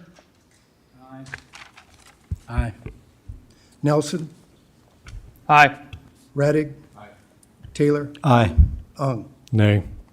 Motion passes 4-1, unopposed. Moving on to item 16 from the Board of Supervisors, Mr. Taylor and Bittinger for action. This is approved, naming the old Board of Supervisors chambers the Dennis Butler Meeting Room, dedicate up to $1,500 in gaming revenue, and set the intent for dedication of that room at a future time. Thank you, Mr. Chair. I'm glad that this is the last item on our agenda. I think our longest-lasting employee, 47 years, Dennis Butler, one of the most moving and poignant privileges that we have is to render honor to whom it is due. And so we've had the privilege to thank a lot of people over our 10 years. And I think Dennis is somebody that I want us, and we want us, appreciate working with Dan on this, to remember. So I was saying to Keith at the beginning of this meeting, can you imagine if we had it in the old Board of Supervisors room, we would have had half of the people waiting outside. And I'm glad that we moved down here so that we could have everybody here. That room has simply become known as the old boardroom. And so it seems poignant and fitting that a man who guided us, who, as one constituent said today, saved our bacon time and again on budget, that we name that room after him. And so what we're proposing is we work with Kenny, and we've talked to Kenny, that we have kind of an in-loving memory of plaque outside of the door, that it's known as the Dennis Butler Meeting Room, and that at some future time, we could have a short dedication service. If you know a local pastor somewhere who might be willing to say a prayer, and I know somebody who sings the national anthem, and maybe have Dennis's life biography read. That room is adjacent to where he worked, and it's also where typically we hear from people who are in need of general relief, who have fallen on hard times through no fault of their own. And so it seems fitting that when we're hearing from those sort of people, we could remember the room and the man. And I do want to commend, and I've said this time and again, Supervisor Ung's words couldn't be improved upon in terms of memorializing Dennis. And so they're in the backup, but that's essentially what's contemplated tonight. So. Yeah. Yeah, and with that, no, I thank you for Supervisor Taylor for working on this and getting the ball rolling, but that was something after the sadness of seeing Dennis pass away. I told Supervisor Ung and Nelson that, we should probably think of something to honor Dennis's life as being the longest tenured employee here in Woodbury County history. And so I want to say thanks to Supervisor Ung. If many of you were at the memorial service for Dennis, great words. It was great to see a packed room, a full room for Dennis, and then a graveside service with a lot of his family members there and staff. And so we are saddened at our loss of his life, but I do agree this is a great way to honor him. And I think the words, I agree with Supervisor Taylor, Mr. Ung, your words, the longer in the backup were very, very well said and very well true and about Dennis. And but I like our shortened version better. I think it's more concise for a room because most people aren't going to read that long length in a boardroom and stand there. So I think this is good. And I like the idea of the plaque. You can see in the backup, if you go to the backup, with Dennis's picture and having new vinyl letters on the doors and all that. So I think it's good for that. And I would wholeheartedly hope the board approves it. And we'll begin to get detailed, concrete answers from Kenny and look at plaques and bring those back to the board. And for the mock-ups of what the plaque would be and, all that stuff. So, but I'm thankful to be able to work on this and honor Dennis's life. So that's all that I have. So just a suggestion, maybe we call it like Dennis Butler Chambers. I'm just thinking sometimes big words or, big names are good, but like when somebody's got to email out information and then they got to type out, I just still think of like our email addresses as woodburycountyiowa.gov or what, maybe it would have been WBC would have been a lot better, hindsight, but obviously you want his name in there, but Dennis Butler Chambers, if you guys are open to that. I was thinking similarly about the length of the name. I don't know if Butler Boardroom would catch on better as far as people saying you could still name it the Dennis Butler Boardroom, but it is still somewhat of a boardroom. Meeting room is, again, longer. One idea I had, I don't know if you guys have considered, is given the length of time he served and the, quote, administrations he served over time, maybe listing the name of every supervisor he's worked for or under would be provide a visual impact of how long he's served and the turnover that is, possible in county government. The real institutional knowledge is with the employees.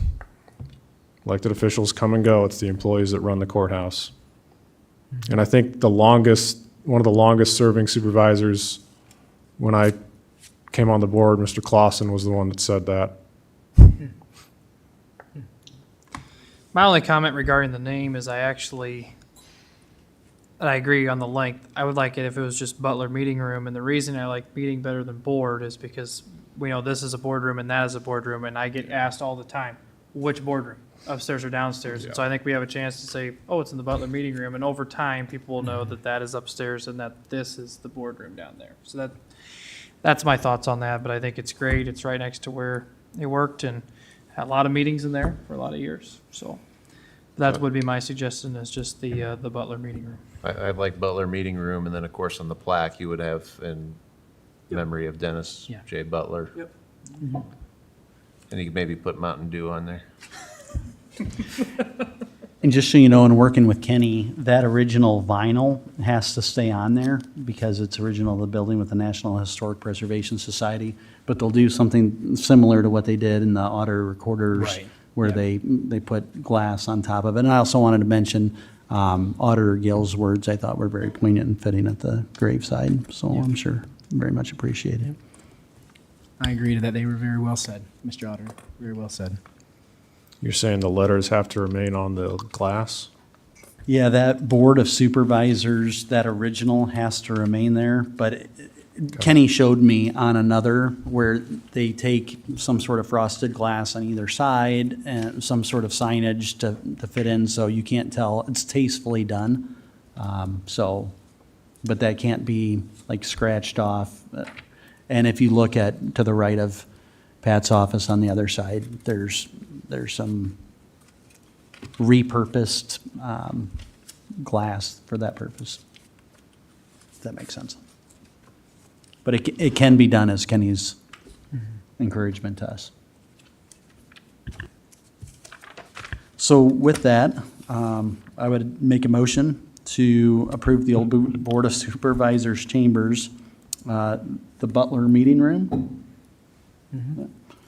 and dedicate up to $1,500 in gaming revenue and set the intent for dedication of that room at a future time. Second. Motion by Taylor, second by Radig. Any other discussion?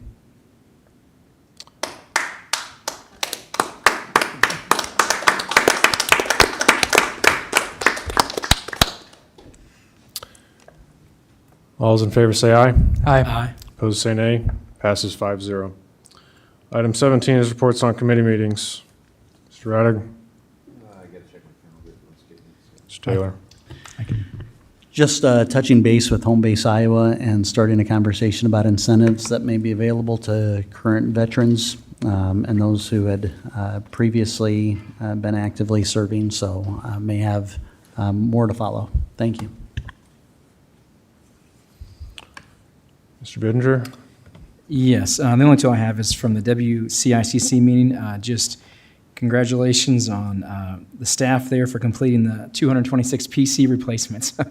I'm not a super techie guy. I understand tech, but that seems like a lot of computers to replace. So just props to them for taking care of our technological needs. And also thank you to the whole department for making sure with the jail administration, now that's transferred over to the new LEC, it's went seamlessly. They're in, they have all the IT needs they have. And so thank you to John and the whole team there for making sure that our jail administrations are up and running quickly with that. And then secondly, just from Siouxland District Health, they just released in our board meeting from this last week, just current Siouxland trends. And I just want to highlight two of them. One of them was, these are not good trends, so we need to be working with our community partners and nonprofits and churches helping out. But one of it was Siouxland drug-exposed infants. In 2023, we had 86 infants that, when they were tested in the hospital, were tested for the major methamphetamines, cannabis, and I believe I think it's for cocaine, I believe. I apologize, I didn't write that third one down. We had 86 infants tested positive for that.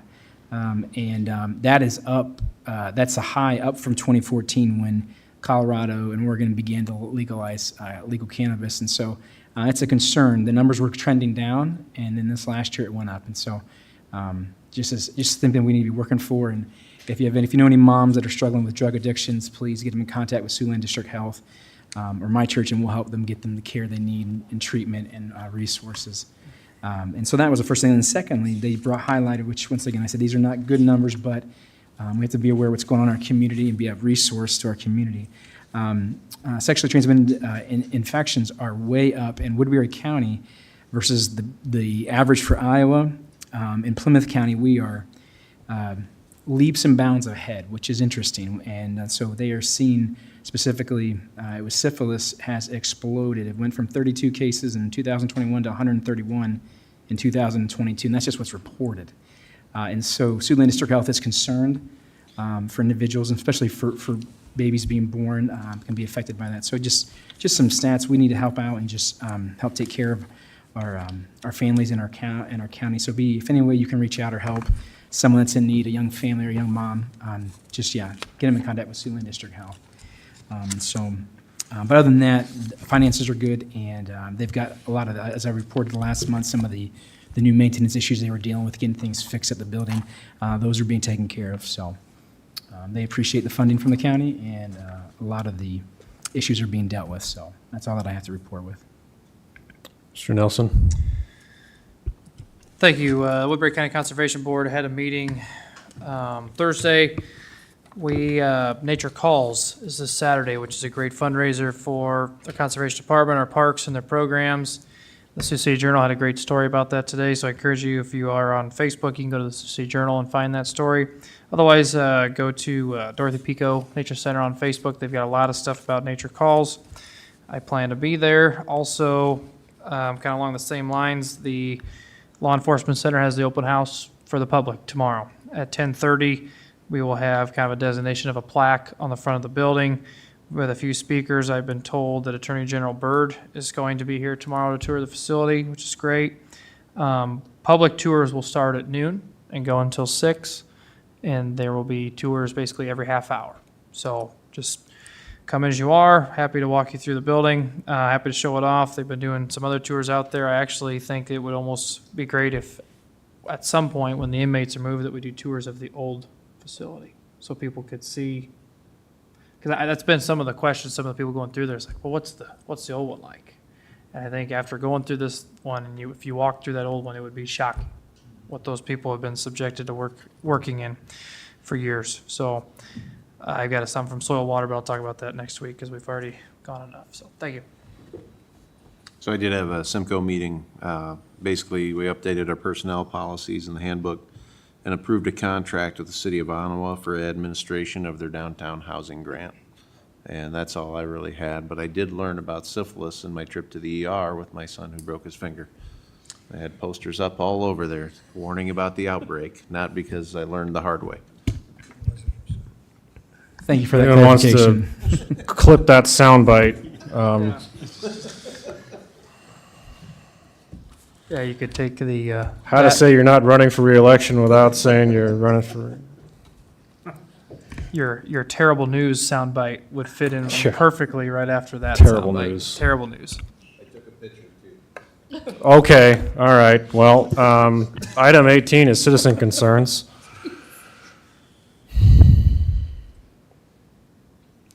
Hearing none. Item 19 is board concerns. Any board concerns? Mr. Taylor. I was worried that our our incoming county engineer is going to think that this is a pretty long meeting that we have each week, but this Well, is that's setting a only record. because our current county engineer didn't have a lot of items today. But that's a good segue. Welcome. We look forward to working with you, and You picked a bad night for a first meeting. That's a long one. But yeah, welcome. Got to introduce some people upstairs that were coming for the hearing, so that's great. And that's one thing I was going to say is I just can't believe that the crowd that was here, but there's new faces. And in Lawton, there was a crowd and there was new faces. So it's just interesting that on this topic, it continues to motivate people to participate. And I'll be interested to look at the sign-in sheet because there was a lot of folks that I didn't know, but there's a trend and it just continues. And I applaud all of us for being willing to go through that process again. So, thank you. same time next week. Same time. Any other board